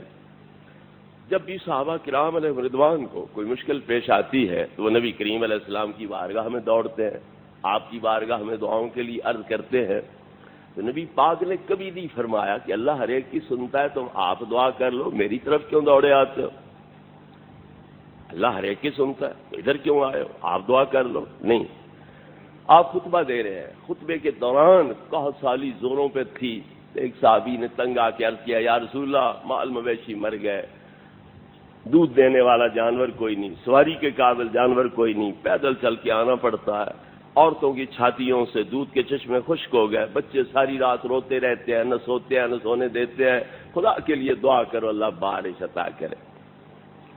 تو آپ نے یہ نہیں فرمایا آپ دعا کر لو، میں کیوں دعا کروں تمہارے لیے، اللہ ہر ایک کی سنتا ہے، مجھ سے کیوں کہتے ہو؟ بلکہ خطبے کے اندر ہی سرکار نے ہاتھ اٹھا دی دعا کے لیے کہ اللہ نے بارش عطا کر۔ صحابہ فرماتے ہیں کہ مسجد پاک کے آس پاس مکان کوئی نہیں تھا، فضا ساری کھلی تھی، صاف تھی، ہم نے پوری طرح ادھر ادھر جائزہ لیا، دیکھا چپے جتنی بدلی بھی کہیں آسمان پہ نظر نہیں آ رہی تھی، جو ہی ہاتھ اٹھے تو گھٹائیں امڑ آئے، ہاتھ جڑے تو بادل جڑ گئے، منہ سے پھر کے نیچے آئے تو زوردار بارش شروع ہو گئی۔ اب بارش مانگی تو نبی کریم علیہ السلام نے اس لیے تھی کہ ان کی ضرورت پوری ہو جائے، تو اللہ 2-3 گھنٹے بارش دے کے زمین کو سیراب کر کے جوہر تالاب پانی کے بھر کے بس کر دیتا، حاجت پوری ہو گئی، مقصد حل ہو گیا۔ لیکن نہیں، مسلسل بارش جاری ہے، حتیٰ کہ اگلا جمعہ آ گیا، وہی بندہ یا دوسرا اٹھ کے عرض کرتا ہے یا رسول اللہ تہدمت البنا وغرقت الاموال، اب تو کوٹھے بھی گر چلے ہیں، جو بچ گئے تھے جانور وہ بھی غرق ہو چلے ہیں، خدا کے لیے دعا کرو اللہ بارش روک لے۔ تو نبی کریم علیہ الصلوۃ والتسلیم نے اسے ادب کے خلاف سمجھا کہ میں مطلقاً بارش کی بندش کے لیے دعا کروں، آپ نے صرف مخصوص جگہ تک اشارہ کر کے کہا اللہم حوالینہ ولا علینا، یا ہمارے اوپر سے بادل ہٹ جائے، آس پاس پہاڑوں پر، جنگلوں پر، ٹیلوں پر برستا رہے، بے شک ہمارے اوپر سے بادل ہٹ جائے۔ صحابہ فرماتے ہیں کہ جہاں تک وہ انگلی کا دائرہ بنا بادل یکدم غائب ہو گیا، گویا جس طرح پاولی بافندہ اپنی تانی پھیلاتا ہے پھر تر پر تیزی سے لپیٹتا ہے، اس طرح اس بادلوں کے موکل فرشتے نے اس بادلوں کی تانی کو لپیٹ کے یکدم ایک طرف رکھ دیا۔ اب درمیان میں دھوپ پڑ رہی ہے، مدینے کی دیواریں جو پہلے تلی کھڑی تھی اب دھوپ سے چمک رہی ہے، آس پاس بادل ہے، بارش ہے، رات پڑی ہوئی ہے، تو مدینہ درمیان میں یوں معلوم ہو رہا تھا جس طرح بادشاہ کے سر کا سنہری تاج چمک رہا ہوتا ہے۔ مہینے تک برساتی ندیاں جو تھیں وہ پر ہو کے بہتی رہیں، اس طرح زوردار بارش ہوئی۔ تو اب بارش مانگنی ہے تو براہ راست نہیں مانگی، نبی کریم علیہ السلام سے عرض کیا ہے تم دعا کرو۔ حضرت ابو ہریرہ رضی اللہ تعالیٰ عنہ کی امی ابھی کافر ہے، نبی پاک کی گستاخی کرتی ہے، آپ برداشت بھی نہیں کر سکتے، اور ماں ہے مار پٹائی بھی نہیں کر سکتے، بڑے تنگ ہیں، پریشان ہیں، روتے ہوئے نبی کریم علیہ السلام کی بارگاہ میں حاضر ہوئے، یا رسول اللہ ادعو اللہ یا ام ابی ہریرہ، دعا کرو اللہ میری ماں کو ہدایت دے، میں بڑا پریشان۔ نبی کریم علیہ السلام نے ترس فرمایا، فوراً دعا کے لیے ہاتھ اٹھائے، اللہم اہد ام ابی ہریرہ، ابو ہریرہ کی ماں کو ہدایت دے۔ ابو ہریرہ نے جب دعا کا یہ لفظ جملہ نبی پاک کی زبان اقدس سے نکلا، دیکھا سنا، دوڑ کے گھر گئے کہ میں دیکھوں یہ دعا کا تیر نشانے پہ کیسے بیٹھا ہے، میری امی کلمہ کیسے پڑھ رہی۔ گئے تو دروازہ بند ہے، جس طرح کو غسل کر رہا ہو پانی گرنے کی آواز آتی ہے اس طرح پانی گرنے کی آواز آئی، دستک دی تو ماں نے کہا کون؟ کہا ابو ہریرہ، کہا ٹھہرو میں غسل کر رہی۔ غسل کیا، چادر باندھی، کرتا پہنا، دوپٹہ بھی پوری طرح نہیں اوڑھا کہ تیزی سے دروازہ کھول کے کہا ابو ہریرہ اشہد ان لا الہ الا اللہ اشہد ان محمد رسول اللہ، میں بھی گواہی دیتی ہوں کہ اللہ کے علاوہ کوئی معبود برحق نہیں ہے اور محمد صلی اللہ علیہ وسلم اللہ کے رسول ہے۔ ابو ہریرہ پھر گھر نہیں داخل ہوئے، پھر دوڑ کے واپس نبی کریم علیہ السلام کی بارگاہ میں گئے۔ پہلے گئے تھے تو بھی روتے ہوئے، پر وہ رونا غم کا تھا، پریشانی کا تھا، اب بھی روتے ہوئے جا رہے ہیں، پر یہ خوشی کے آنسو تھے کہ اللہ نے میری ماں کو دوزخ کا انگارہ بننے سے بھی بچایا، مجھے اس ابتلا سے بھی بچایا جس میں میں مبتلا تھا، اور میری ماں کی نجات کا سامان ہو گیا۔ تو خوشی سے دوڑتے ہوئے گیا، یا رسول اللہ مبارک ہو، اللہ نے میری ماں کو ہدایت دے دی۔ تو لہذا دعا کی صورت میں مدد نبی پاک فرماتے ہیں، اور کوئی اللہ سے کہے دعا کر ہمارا یہ کام ہو جائے تو وہ پکا بے ایمان ہوگا۔ کیوں؟ دعا تو کسی کے آگے ہاتھ پھیلا کے کی جاتی ہے اور اس سے سوال کیا جاتا ہے، تو پھر اللہ کو دعا کے لیے کہا جائے تو اصل اللہ تو کوئی اور ہوا جس کے آگے یہ اللہ ہاتھ پھیلائے گا اور مطالبہ کرے گا، یہ پکا بے ایمان ہو جائے گا، دائرہ اسلام سے خارج ہو جائے گا۔ دوسری صورت یہ ہے کہ نگاہ کی جائے، توجہ کی جائے، ایک سبب کے طور پر، مثال کے طور پر ایک بندے کی نظر بد لگتی ہے تو وہ کسی کی اچھی گائے بھینس دیکھتا ہے، بڑا دودھ دے رہی ہو، تو جب اس کی نظر خیر سے پڑ جائے تو پھر دودھ نہیں آتا، تھن ختم ہو جاتا ہے، خون آنے لگ جاتا ہے، تو یہ نقصان پہنچ جاتا ہے۔ کسی گھوڑے کو اچھا دوڑتا ہوا دیکھتا ہے تو پھر وہ چل ہی نہیں سکتا، اس کی بری نظر کا یہ اثر نتیجہ ہوتا ہے۔ کسی بندے حسن و جمال والے کو دیکھتا ہے تو وہ بیچارہ ایسا بیمار ہوتا ہے کہ جہاں الگ ہوتا ہے، مرنے کے قریب پہنچ جاتا ہے، حسن ختم ہو جاتا ہے، صورت بگڑ جاتی ہے۔ تو اگر بد نیت کی نظر سے یہ اثر برا مترتب ہو سکتا ہے اور یہ ماننا ضروری ہے، نبی پاک فرماتے ہیں العین حق، نظر بد لگنا برحق ہے، اور لو کان شیء سابق القدر لسبقته العین، اگر کوئی چیز تقدیر خداوندی سے سبقت لے جا سکتی تھی تو نظر بد سبقت لے جا سکتی تھی۔ تو بری نظر کی تاثیر ماننا برحق ہے، تو پھر کسی ولی کی تاثیر مان لی جائے، وہ ایسی گائے بھینس کو دیکھے جس بد نظر کی نظر سے خراب ہو گئی تو ان کی نظر کرم سے، نگاہ عنایت سے وہ ٹھیک ہو جائے، دودھ بحال ہو جائے، اور جو عارضہ لاحق ہوا بد نظر کی نظر سے، کرم سے، نگاہ عنایت سے وہ ٹھیک ہو جائے، دودھ بحال ہو جائے، اور جو عارضہ لاحق ہوا بد نظر کی نظر سے وہ ختم ہو جائے، گھوڑا جو ہے اس کے پاؤں کھل جائیں، اس کی بندش ختم ہو جائے، جس مرد کو نظر بد سے حسین جمیل کو اس کی نظر سے تکلیف پہنچی وہ تکلیف دور ہو جائے، صحت بحال ہو جائے، حسن بحال ہو جائے، تو بد نظر کی تاثیر شرک نہیں ہے، تو نیک نظر کی تاثیر ماننا وہ شرک کیسے ہوگی؟ یہ عجیب ناانصافی ہے، دھاندلی ہے کہ بری نظر والے کی تاثیر ماننا تو ضروری ہے، العین حق، نظر بد لگنا برحق ہے، لیکن جو ولی ہے، اللہ کا محبوب ہے، پیارا ہے، اس کی نظر کی تاثیر ماننا یہ شرک ہو جائے گا۔ وہ بری تاثیر ہے، برا اثر ہے، مضر اثر ہے، یہ نیک تاثیر ہے اور نیک نیتی پر مبنی ہے اور لوگوں کی بھلائی پر مبنی ہے، تو نقصان والی نظر کی تاثیر ماننا شرک نہ ہو، فائدے والی نظر کی تاثیر ماننا شرک ہو جائے، یہ کون سا انصاف ہے؟ ایک صحابی حمام سے نہا کے نکلے، دوسرے صحابی نے دیکھا تو کہا اے اتنا حسن، اور یہ کہنے کی دیر تھی تو وہ صحابی جو نہا کے نکل رہا تھا کپڑے بدل کے غش کھا کے گر گیا، ایڑیاں رگڑنے لگ گیا۔ صحابہ دوڑے نبی کریم علیہ السلام کی بارگاہ میں، یا رسول اللہ تمہارے فلاں غلام کو نظر بد لگ گئی ہے اور وہ گر گیا ہے، بے ہوش ہے، مر رہا ہے، کرم کیجئے، تشریف لائیے، اسے دم فرمائیے، دعا دیجئے وہ ٹھیک ہو جائے۔ آپ نہ چاہو جس کی نظر لگی ہے اس کے وضو والے اعضاء کا پانی، استنجے والا پانی اس پہ ڈالو، جسے نظر لگی ہے وہ ٹھیک ہو جائے گا۔ اب جس کی نظر لگی تھی وہ تو پتہ ہے فلاں کی نظر لگی ہے، اسے کہا بھائی یہ ہاتھ دھو، کونیاں دھو، گھٹنے دھو، ٹخنے دھو، پیر دھو، کلی کر، چہرے کو دھو کے پانی دے، استنجا کر کے وہ پانی جو ہے استنجے والا وہ دے۔ بغاری میں وہ پانی لیتے گئے اور پھر اس پانی کو اس پہ پھینکا، جس کو نظر بد لگی تھی وہ فوراً ٹھیک ہو گیا۔ کانوا نشت من اقول، جس طرح کسی کے ہاتھ پاؤں رسوں سے جکڑے ہوئے ہوں، کڑیاں بیڑی ڈالی ہوں تو یہ کھول دی جائے تو بالکل آزاد ہو جاتا ہے، اس طرح وہ یکدم ٹھیک ہو گیا۔ اب میں پوچھتا ہوں کہ یہ علاج کس نے بتلایا؟ نبی کریم علیہ الصلوۃ والتسلیم نے، کہ اس کے استنجے کا پانی ڈالو، جس کی نظر لگی ہے تو یہ بندہ ٹھیک ہو جائے گا۔ تو پھر یہ استنجے کا پانی تو اثر کر سکتا ہے، جو تکلیف نظر بد کی نظر سے پہنچی، استنجے کا پانی اسے دور کر سکتا ہے، تو ایک ولی کی نگاہ سے یا نبی کی نگاہ سے یہ تکلیف دور ہو تو شرک ہے، استنجے کے پانی سے دور ہوتی ہے، عین توحید ہے، اس سے بڑا ظلم کیا ہو سکتا؟ تو ماننا پڑے گا کہ اگر کسی کے استنجے کے پانی سے فائدہ پہنچ سکتا ہے تو اللہ کے ولیوں کی نگاہ ہے جو اللہ کے انوار سے منور ہے، ان سے بطری کی اولاد فائدہ پہنچ سکتا ہے، اور وہ پیغمبر جن کی غلامی سے لوگ محبوب خدا بن سکتے ہیں اور ان کی نگاہوں میں یہ تاثیر ہو سکتی ہے، اس کمال کو پہنچ سکتے ہیں، پھر ان انبیاء کی نگاہوں کی شان کیا ہوگی؟ تو لہذا اس طرح کی تاثیر کے انکار کا کیا جواز ہو سکتا ہے؟ نبی کریم علیہ الصلوۃ والتسلیم نے مکہ فتح فرمایا، حضرت بلال کو حکم دیا کعبے کی چھت پہ چڑھ کے آج آذان کہو۔ یہ مکہ کیا سنبھالے گا، کعبہ کیا سنبھالے گا کہ یہاں اللہ کا نام ہی آج تک بلند نہیں کیا گیا ہے؟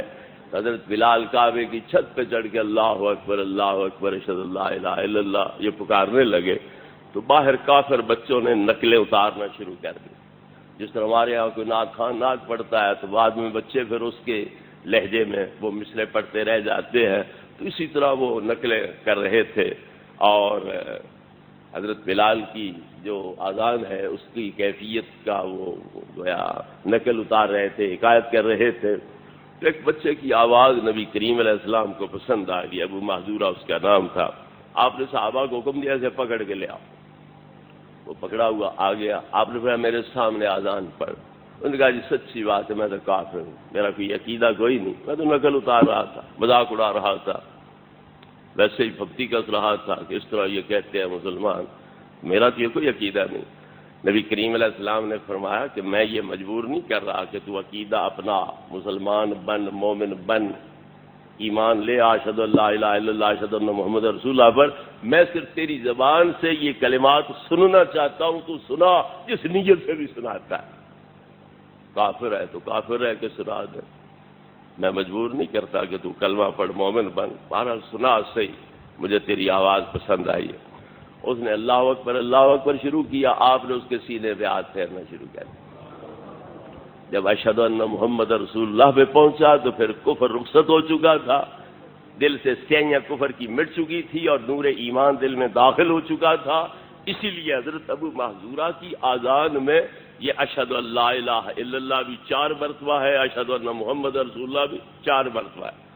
باقی ہر مؤذن کی آذان میں 2 بار, مگر ابو محذورہ کی آذان میں 4 مرتبہ ہے, 2 مرتبہ آہستہ. اشہد ان لا الہ الا اللہ, اشہد ان لا الہ الا اللہ, اشہد ان محمد رسول اللہ, اشہد ان محمد رسول اللہ. پھر پلٹ کے 2 مرتبہ اونچا اشہد ان لا الہ الا اللہ, اونچا اشہد ان محمد رسول اللہ. تو 4 مرتبہ وہاں یہ اشہد ان لا الہ الا اللہ اور اشہد ان محمد رسول اللہ پڑھا جاتا ہے. کیوں؟ پہلا تو پڑھا تھا بددلی سے, صرف ڈرتے ڈرتے حکم کی تعمیل کی تھی. کیوں کہ آپ فاتح ہیں, آپ ان کی جانوں کے مالک ہیں, مروا دیں, قتل کروا دیں, تو اس لیے ڈرتے ہوئے پہلے شروع کیا. لیکن آپ کے ہاتھ پھیرنے کی برکت کیا ہوئی کہ دل صاف ہو گیا, ظلمت کفر دور ہو گئی, نور ایمان سے دل منور ہو گیا. اب اپنے ذوق کے تحت پھر اشہد ان لا الہ الا اللہ, اشہد ان محمد رسول اللہ شروع کیا. تو یہ ان ہستیوں کی شان ہوتی ہے کہ اگر چاہیں تو اللہ کی بخشی ہوئی طاقت کے ساتھ دلوں پہ ہاتھ پھیر کے, سینوں کے اوپر ہاتھ پھیر کے, سینوں میں چھپے دل اور دلوں میں چھپے کفر کو بھی زائل کر سکتے ہیں اور تاریکی کو دور کر سکتے ہیں اور نور ایمان کے ساتھ اس کو منور و روشن کر سکتے ہیں.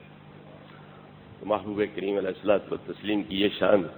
حضرت سیدنا عمر رضی اللہ تعالیٰ عنہ حاضر ہوئے, یا رسول اللہ آپ مجھے ماں باپ سے پیارے ہو, اولاد سے پیارے ہو, لیکن ابھی تک مجھے میری جان سے پیارے نہیں ہو. ویسے تو میں مجبور کر کے اپنے آپ کو تو جنگوں پہ جاتا ہوں, جان ہتھیلی پہ رکھی ہوتی ہے, قربان کرنے کو تیار ہوتا ہوں, لیکن ایک طبی حب ہوتی ہے, وہ حب ابھی طبی پیدا نہیں ہوئی ہے.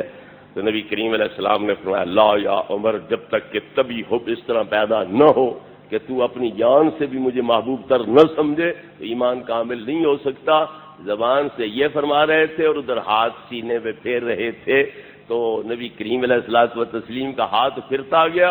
حضرت عمر پکار اٹھے یا رسول اللہ اب تو مجھے میری جان سے بھی زیادہ عزیز اور پیارے بن گئے. حضرت جریر ابن عبداللہ بجلی رضی اللہ عنہ گھوڑے پہ سوار ہوتے تو جو ہی گھوڑا دوڑاتے سر پٹ تو پیچھے گر جاتے, بزدل ہو جاتے, حوصلہ ہار جاتے, تو جنگ نہیں لڑ سکتے تھے, کیونکہ اس طرح جو گرنے والا آدمی ہے وہ کیا جنگ لڑے گا. نبی کریم علیہ الصلوۃ والتسلیم کی بارگاہ میں حاضر ہوئے, یا رسول اللہ تمہارا غلام بھی ہوں, جہاد کے لیے جی بھی بڑا چاہتا ہے, لیکن صورت حال یہ ہے گھوڑے پہ سوار ہوتا ہوں, دوڑاتا ہوں تو بزدل ہو جاتا ہوں, گر جاتا ہوں, تو میں کیا جہاد کر سکتا ہوں. نبی کریم علیہ الصلوۃ والتسلیم نے سینے پہ ہاتھ پھیرا, پشت پہ ہاتھ پھیرا اور دعا دی اللہم ثبت ہو, اس کو ثابت قدم رکھ. تو حضرت جریر ابن عبداللہ فرماتے ہیں کہ اس کے بعد کبھی بھی میں گھوڑے سے نہیں گرا, بزدلی طاری نہیں ہوئی. اللہ نے میری بزدلی کو شجاعت میں تبدیل کر دیا اور ثابت قدمی میں تبدیل کر دیا. تو پتہ چلا کہ اس طرح پر یہ ہستیاں اللہ رب العزت کی طرف سے بااختیار ہوتی ہے کہ لوگوں کی بزدلیاں ان کے دلوں سے دھو ڈالیں, ختم کر دیں, اور جرأتیں, شجاعتیں, بہادریاں ان کے اندر پیدا کر دیں, ثابت قدمی ان کو عطا کر دیں, نصیب کر دیں. تو یہ ہو سکتا ہے. حضور غوث پاک رضی اللہ تعالیٰ عنہ کے مواعظ کی جو کتاب ہے فتوح الغیب, اس میں آپ کا یہ ارشاد موجود ہے, اور وہ ذاتی ارشاد نہیں بلکہ اگلی آسمانی کتابوں کے حوالے سے آپ فرماتے ہیں کہ اگلی آسمانی کتابوں میں اللہ رب العزت نے فرمایا یا ابن آدم انی انا اللہ لا الہ الا انا اقول لشیء کن فیکون, میں ہی معبود برحق ہوں اور میں جس چیز کو کن کہتا ہوں وہ چیز ہو جاتی ہے. کوئی معدوم, کوئی غیر موجود چیز بھی ہو تو میں جب کن کہوں اس ارادے پر کہ یہ چیز موجود ہو جائے, وہ چیز موجود ہو جاتی ہے. اتینی اجعلو کا بحیث و تقول لشیء کن فیکون, تو میری اطاعت کرتا چلا تو میں تجھے اس مقام پہ پہنچا دوں گا کہ جس چیز معدوم کو تو موجود کرنا چاہے گا تو کن کہے گا تو وہ چیز موجود ہو جائے گی. تو لہذا ثابت ہوا کہ آسمانی کتابوں میں یہ فیصلہ موجود ہے کہ اللہ رب العزت بندے کو اس مقام پہ پہنچا دیتا ہے کہ جس چیز کے ساتھ اس کے ارادے کا تعلق ہوتا ہے اور اس کی زبان سے کن کا لفظ نکلتا ہے تو اس میں اللہ کی عطا سے وہی تاثیر ہوتی ہے جو اللہ کے کن میں ہوتی ہے, اور وہ چیز فوری طور پر موجود ہو جاتی. ایاک نستعین کا مطلب یہ نہیں ہے کہ کسی سے دعا نہیں کرانی چاہیے یا کسی کی نگاہ سبب نہیں بن سکتی ہے. اگر برے کی نظر بری وہ نقصان کا سبب بن سکتی ہے تو نیک ہستیوں کی نیک نظر اللہ کے انوار سے منور نظر وہ فائدے کا سبب بھی بن سکتی ہے. تو انہیں سبب سمجھنا مؤثر حقیقی اللہ کی ذات کو سمجھتے ہوئے یہ عرضیں کرنا بالکل جائز اور صحیح ہے. اس میں کوئی کفر شرک کا شائبات نہیں ہے. اللہ تبارک و تعالی نے اسی سببیت کو سامنے رکھتے ہوئے فرمایا والذی ایدک بنصرہ وبالمؤمنین. اللہ ہی وہ ذات ہے جس نے اپنی مدد کے ساتھ بھی تمہیں منصور اور غالب کیا اور مومنین کے ذریعے بھی تمہیں منصور اور غالب فرمایا. اپنی مدد کا ذکر کیا ساتھ وبالمؤمنین کہ مومنوں کے ذریعے اللہ نے تمہاری مدد کی اور تمہیں غلبہ اور کامیابی عطا فرمائی. یا ایھا النبی حسبک اللہ ومن اتبعک من المؤمنین. اے نبی تمہیں اللہ کافی ہے اور جو مومنین تمہاری اتباع کر چکے ہیں وہ تمہیں کافی ہے. میں اللہ بھی اپنے محبوب کا مددگار ہوں, جبریل بھی ان کا مددگار ہے, نیک مومنین بھی ان کے مددگار ہیں اور باقی سارے فرشتے بھی ان کے معاون اور مددگار ہیں.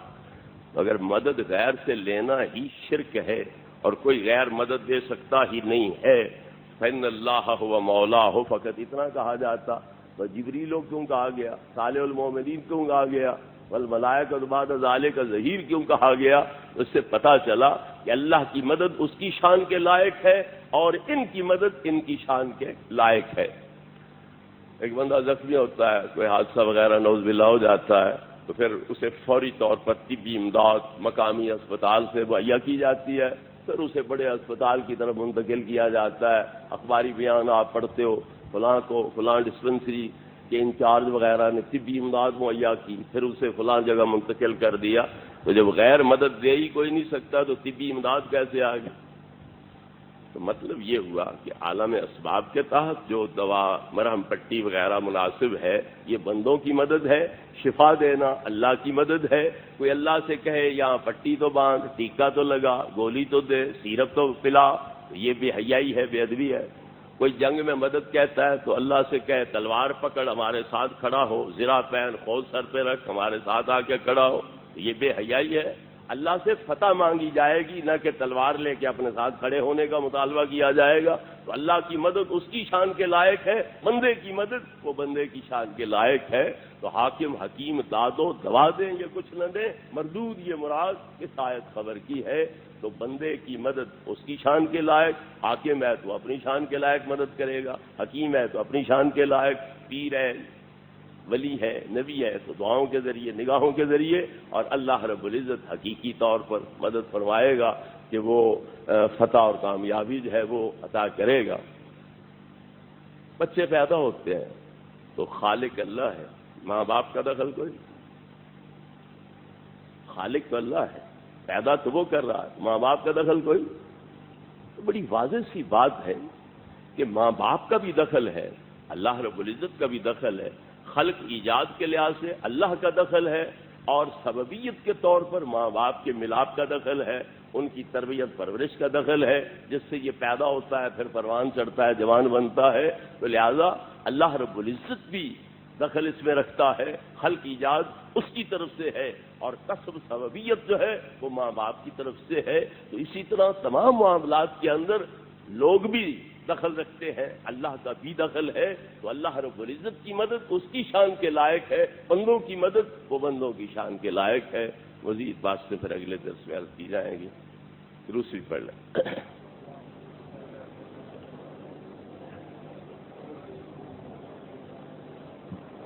اگر سنت موقدہ چھوڑنا گناہ ہے تو اس کی قضا ہے کہ نہیں ہے؟ اگر نہیں ہے تو کیوں نہیں ہے؟ واجب کے ترک پر سزا ہے, فرض کے ترک پر سزا ہے, سنت کے ترک پر سزا دوزخ کے عذاب وغیرہ والی نہیں ہے. صرف وہ بندہ مستحق کے ملامت وغیرہ ہوتا ہے جس نے اچھا نہیں کیا ہے, مناسب کام نہیں کیا ہے. یہ لہذا اگر سنتیں رہ جاتی ہیں تو سنتوں کی قضا نہیں ہے. البتہ جو ثواب میں کمی واقع ہوئی ہے تو اس کو پورا کرنے کے لیے نفل پڑھ دے. 4 سنتیں رہ گئیں تو 4 نفل پڑھ لے, 2 رہ گئیں تو 2 نفل پڑھ لے. مثال کے طور پر صبح کی سنتیں رہ گئی ہے، اب دن چڑھے وہ 2 رکعت نفل پڑھ لے، سنتوں کی قضا کی نیت نہ کرے، 2 رکعت نفل کی نیت کر لے، تاکہ جو سنتیں نہیں پڑھ سکا تو جو ثواب میں کمی واقع ہوئی ہے اس کی تلافی اور تدارک کی صورت میں ہو جائے۔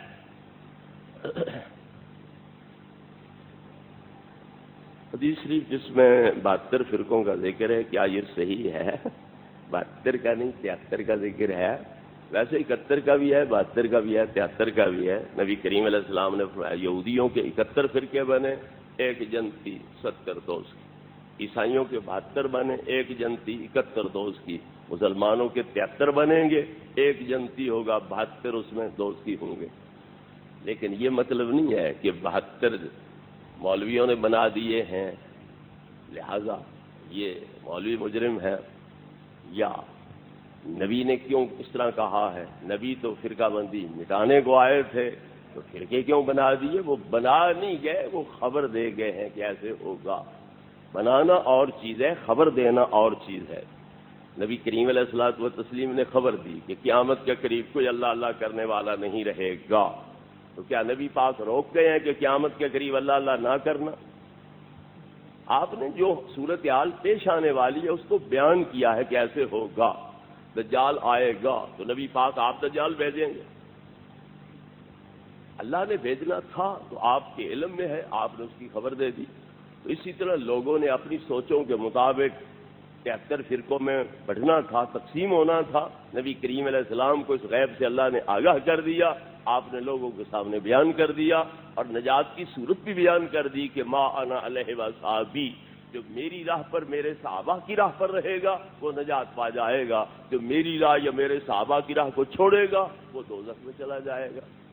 تو نبی کریم علیہ السلام نے 73 فرقے بنائے نہیں ہیں، جو بننے تھے اپنی سوچوں کے مطابق، اپنے ذہنی جو ہے فطور اس کے مطابق نبی پاک کو اللہ نے یہ غیبی علم عطا کر دیا، اس کے مطابق آپ نے بیان کر دیا کہ 73 فرقے بنیں گے، ان میں سے ایک نجات پائے گا، بات کر جائیں وہ دوستی ہوں گے۔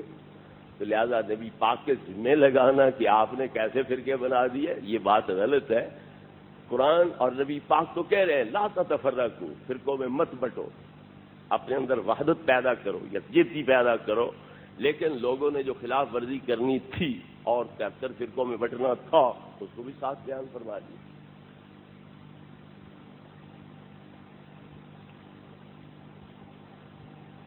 علماء فرماتے ہیں کہ ایک مشت سے کم داڑھی رکھنا گناہ ہے، اس پر دلیل کیا ہے؟ علماء فرماتے ہیں تو بغیر دلیل کے فرماتے ہیں؟ فَاسْأَلُوا أَهْلَ الذِّكْرِ إِن كُنتُمْ لَا تَعْلَمُونَ۔ اگر سائنس کا مسئلہ پوچھنا ہوگا تو سائنسدان سے ہی پوچھو گے نا، نہ کہ جٹ ہل چلانے والے سے جا کے پوچھو گے کہ سائنس کا یہ مسئلہ جو ہے اس کے بارے میں بتلاؤ کیا ہے۔ تو جن کے پاس علم ہے انہی سے اس کے متعلقہ مسائل پوچھے جائیں گے۔ علماء نے دین پڑھا ہے، ان کو پتہ ہے ان فروعات کا یا اصولی عقائد کا، تو جب وہ کہہ رہے ہیں کہ مشت پر داڑھی رکھنا واجب ہے، ضروری ہے، تو پھر اس پر کیا دلیل ہے، یہ پوچھنے کی ضرورت ہی کیا ہے؟ نبی کریم علیہ الصلوۃ والتسلیم کی داڑھی مبارک مشت پر تھی۔ حضرت عبداللہ بن عمر رضی اللہ عنہ جو قوم المتبع ہے نبی کریم علیہ السلام کے، وہ بھی داڑھی مبارک کے 3 حصے کرتے تھے، دائیں جانب، بائیں جانب اور سیدھا ٹھوڈی کے نیچے سے قبضہ رکھتے، تو جو مٹھی سے زیادہ ہوتی اسے کاٹ دیتے تھے، باقی نہیں کاٹتے تھے۔ تو اس سے پتہ چلا کہ اتنا کامل سنت کا اتباع کرنے والا جب مشت سے زائد کاٹ رہا ہے تو پھر مٹھ پر رکھنا جو ہے اور 4 انگل رکھنا، تو یہ نبی کریم علیہ الصلوۃ والتسلیم کی تاکیدی سنت ہے۔ اور یہ صرف اس امت میں نہیں، یہ پیچھے سے انبیاء کرام علیہ السلام کی سنت چلی آ رہی ہے۔ موسیٰ علیہ السلام کے بارے میں قرآن کہہ رہا ہے اخذ براس اخیہ ولحیتہ، حضرت موسیٰ علیہ السلام نے اپنے بھائی ہارون کے سر کے بال پکڑے اور داڑھی کے بال پکڑے اور گھسیٹنا شروع کر دیا۔ تو کیا خیال ہے حضرت ہارون علیہ السلام کی داڑھی پھر کتنی ہوگی جن کو موسیٰ علیہ السلام نے مٹھی میں پکڑا اور گھسیٹنا شروع کیا؟ تو سر کے بال اگر 1-1 انچ ہوں تو مٹھی میں آ سکتے ہیں، تو داڑھی بھی اگر موٹھ بھر ہو، بال برابر ہو یا تذکیر تانیث کا صرف فرق پتہ چلے اس میں، اتنے بال رکھے ہوئے ہوں کہ پتہ چلے عورت نہیں ہے مرد ہے تو پھر مٹھی وہاں آ سکتی تھی، آپ اسے پکڑ سکتے تھے۔ تو پتہ چلا کہ حضرت ہارون علیہ السلام کی داڑھی اتنی تھی کہ حضرت موسیٰ علیہ السلام کی مٹھی میں آ گئی اور آپ نے اسے پکڑ کے گھسیٹنا شروع کیا۔ تو پتہ چلا انبیاء علیہ السلام کی سنت یہی ہے کہ قبضہ پر مٹھی بھر داڑھی جو ہے وہ رکھی جاتی تھی۔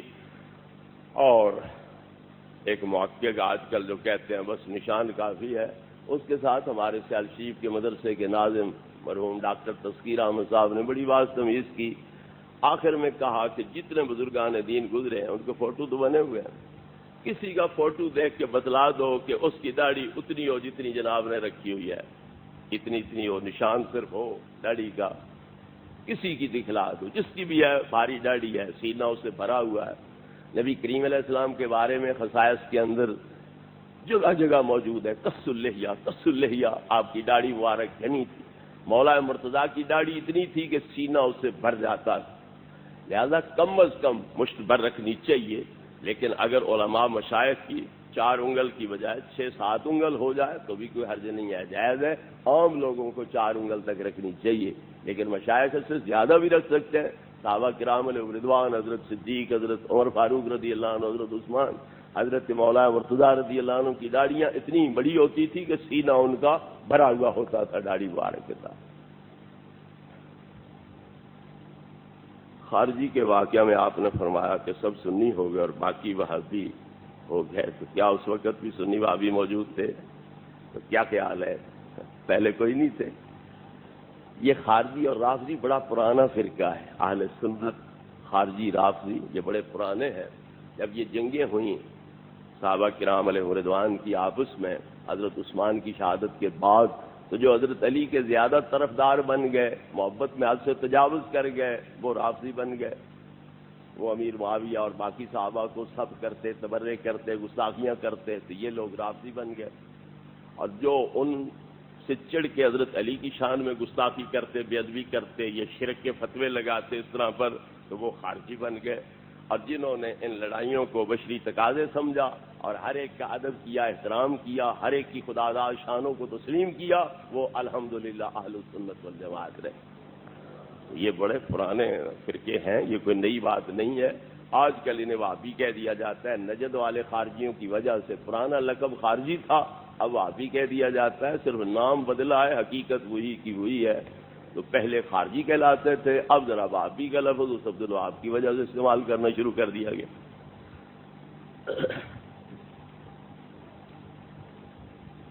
کیا یہ حدیث شریف میں ہے کہ حضور علیہ الصلوۃ والسلام کے روضہ اثر پر 70,000 فرشتے صبح کے وقت، 70,000 فرشتے شام کے وقت درود و سلام کے لیے حاضر ہوتے ہیں؟ نبی کریم علیہ الصلوۃ والتسلیم کا اپنا ارشاد گرامی ہے اور مشکوٰۃ شریف کے اندر یہ حدیث موجود ہے کہ 70,000 فرشتہ صبح آئے گا جو شام تک درود و سلام پیش کرے گا، 70,000 شام کو آئیں گے جو صبح تک طواف کریں گے، پروں سے جھاڑو دیں گے، درود و سلام پیش کریں گے، اور جب قیامت قائم ہوگی تو 70,000 فرشتہ اس وقت آیا ہوا ہوگا، آپ ان کے جلوس میں براق میں سوار ہو کے میدان محشر کی طرف تشریف لے جائیں گے۔ سوال پوچھ رہے ہیں جی، وہ استنجے کا فریض پانی جو ہے،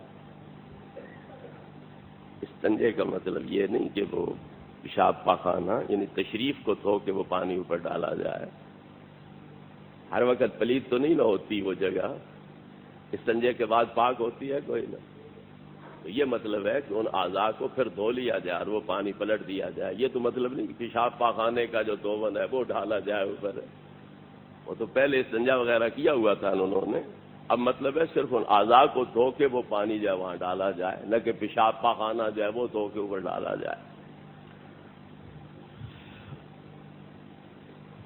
گزارش ہے کہ پوری کائنات آپ صلی اللہ علیہ وسلم کے سامنے ہتھیلی کی مانند ہے، پیش نظر ہے، بیان فرماویں۔ یہ نبی کریم علیہ السلام کی اپنی حدیث ہے، مواہب الدنیا خصائص میں موجود ہے۔ نبی کریم علیہ الصلوۃ والتسلیم فرماتے ہیں ان اللہ رفع لی الدنیا فانا انظر الیہا والی ما هو کائن فیہا الی یوم القیامت کانما انظر الی کفی ہذہ، اللہ نے زمین کے حجاب پردے میری آنکھوں کے آگے سے ہٹا دیے ہیں اور میں اب سے لے کر قیامت تک جو کچھ اس میں ہونے والا ہے اسے اپنے سامنے یوں دیکھ رہا ہوں جس طرح اپنے ہاتھ کی ہتھیلی کو دیکھ رہا۔ اور رفع لی الدنیا فرمایا، اللہ نے میرے لیے دنیا کو اٹھا دیا. تو اس میں حکمت کیا ہے؟ زمین گول ہے، ہم اوپر ہیں. اب یہ جو مغرب والی نچلی جانب یا مشرق والی ہے یا نچلا حصہ ہے تو وہ ہمیں نظر آ سکتا ہے. ہم تو اوپر رہ گئے اور یہ چیزیں نیچے رہ گی تو نظر کیسے آ سکتی ہے؟ اللہ نے گویا ان چیزوں کو اٹھا دیا، دائیں جانب بائیں جانب نچلی جانب کو اوپر کر دیا، اور اب وہ تمام جو ہے جوانب اور پہلو زمین کے وہ میری آنکھوں کے سامنے ہے، اور اس کے باسی جو ہے وہ بھی میری نگاہ نبوت کے سامنے ہے. کوئی یہ کہے کہ زمین میں تو نشیب ہے، گلائی ہے، تو نیچے کی جانب کیسے دیکھ رہے ہیں، یا مغربی نچلا کونا یا مشرقی نچلا کونا کیسے دیکھ رہے ہیں؟ تو آپ نے اس وہم کا ازالہ کر دیا کہ اللہ نے وہ گوشے اپنی قدرت سے اٹھا دیے ہیں اور میری آنکھوں کے سامنے کر دیے ہیں، اور اب سے لے کر قیامت تک میں انہیں یوں دیکھ رہا ہوں جیسے ہاتھ کی ہتھیلی کو دیکھ رہا ہوں. اور یہ بھی سرکار نے سمجھانے کے لیے عامہ ذہنوں کو ملحوظ رکھتے ہوئے فرما دیا، ورنہ حضور کی آل میں سے صدیوں بعد مقام غوثیت کے مالک کیا فرماتے ہیں؟ نظر تو الہ بلاد اللہ جمن کا خردلۃ علی حکم التسالی، میں اللہ کی ساری مخلوقات اور ساری آبادیوں کو ہمیشہ ہمیشہ کے لیے اپنے سامنے یوں دیکھ رہا ہوں جیسے رائی کا دانہ ہوتا ہے. اگر غوث پاک کی نگاہ میں یہ ساری کائنات رائی کے دانے کے برابر ہے تو نبیوں کے نبی کی نگاہ میں اس کا حال کیا ہوگا؟ وہ بھی آپ نے عام لوگوں کی پیمائش کے لیے فرما دیا. جس طرح تھیلی کا ہر جو ہے لکیر اور خد و خال وغیرہ تو وہ سارے سامنے ہوتے ہیں، تو اس طرح سامنے ہے، وہ بھی عام ذہن کے لیے فرما دیا. حضور خواجہ خواجگان خواجہ معین الحق والملت والدین رضی اللہ عنہ فرماتے ہیں کہ ہمارے نزدیک بندہ اس وقت تک کامل ہو ہی نہیں سکتا جب تک کہ دونوں جہان کو ان انگلیوں کے درمیان جو تھوڑی سی خلا ہے اور خالی جگہ ہے اس کے اندر وہ نہ دیکھتا رہے، مشاہدہ نہ کرتا رہے. ہمارے نزدیک وہ بندہ کامل ہی نہیں ہو سکتا. تو پوری ہتھیلی تو دور کی بات ہے، ان دو انگلیوں کے درمیان جو خلا ہے، تھوڑی سی خالی جگہ ہوتی ہے، تو اس سوراخ کے اندر دونوں جہان کو نہ دیکھے تو کامل ولی ہے ہی کوئی نہ. تو جب ولایت کا معیار یہ ہے تو نبوت کا کیا ہوگا، اور پھر نبیوں کے نبی کی جو شان کمال ہے اس کا اندازہ کیا ہوگا. بتایا ہے کیا یہ حدیث ہے کہ جس شخص کا چہرہ دیکھ کر اللہ یاد آئے وہ اللہ کا ولی ہے؟ ہاں بالکل حدیث ہے. اذا رؤوا ذکر اللہ، اللہ کے ولیوں کی مقبول بندوں کی نشانی کیا ہے؟ جو ہی نظر ان کے چہرے پہ پڑے تو بے اختیار زبان سے سبحان اللہ نکل جائے، اللہ اکبر نکل جائے. تو یہ بالکل حدیث ہے، اور ان کے چہروں پر اللہ کے انوار برس رہے ہوتے ہیں، تو اس لیے ان کو دیکھتے ہی بے اختیار زبان پر یہ لفظ جاری ہو جاتے ہیں، اللہ اکبر یا سبحان اللہ. تو واقعی یہ حدیث ہے. آخر دعوانا ان الحمدللہ.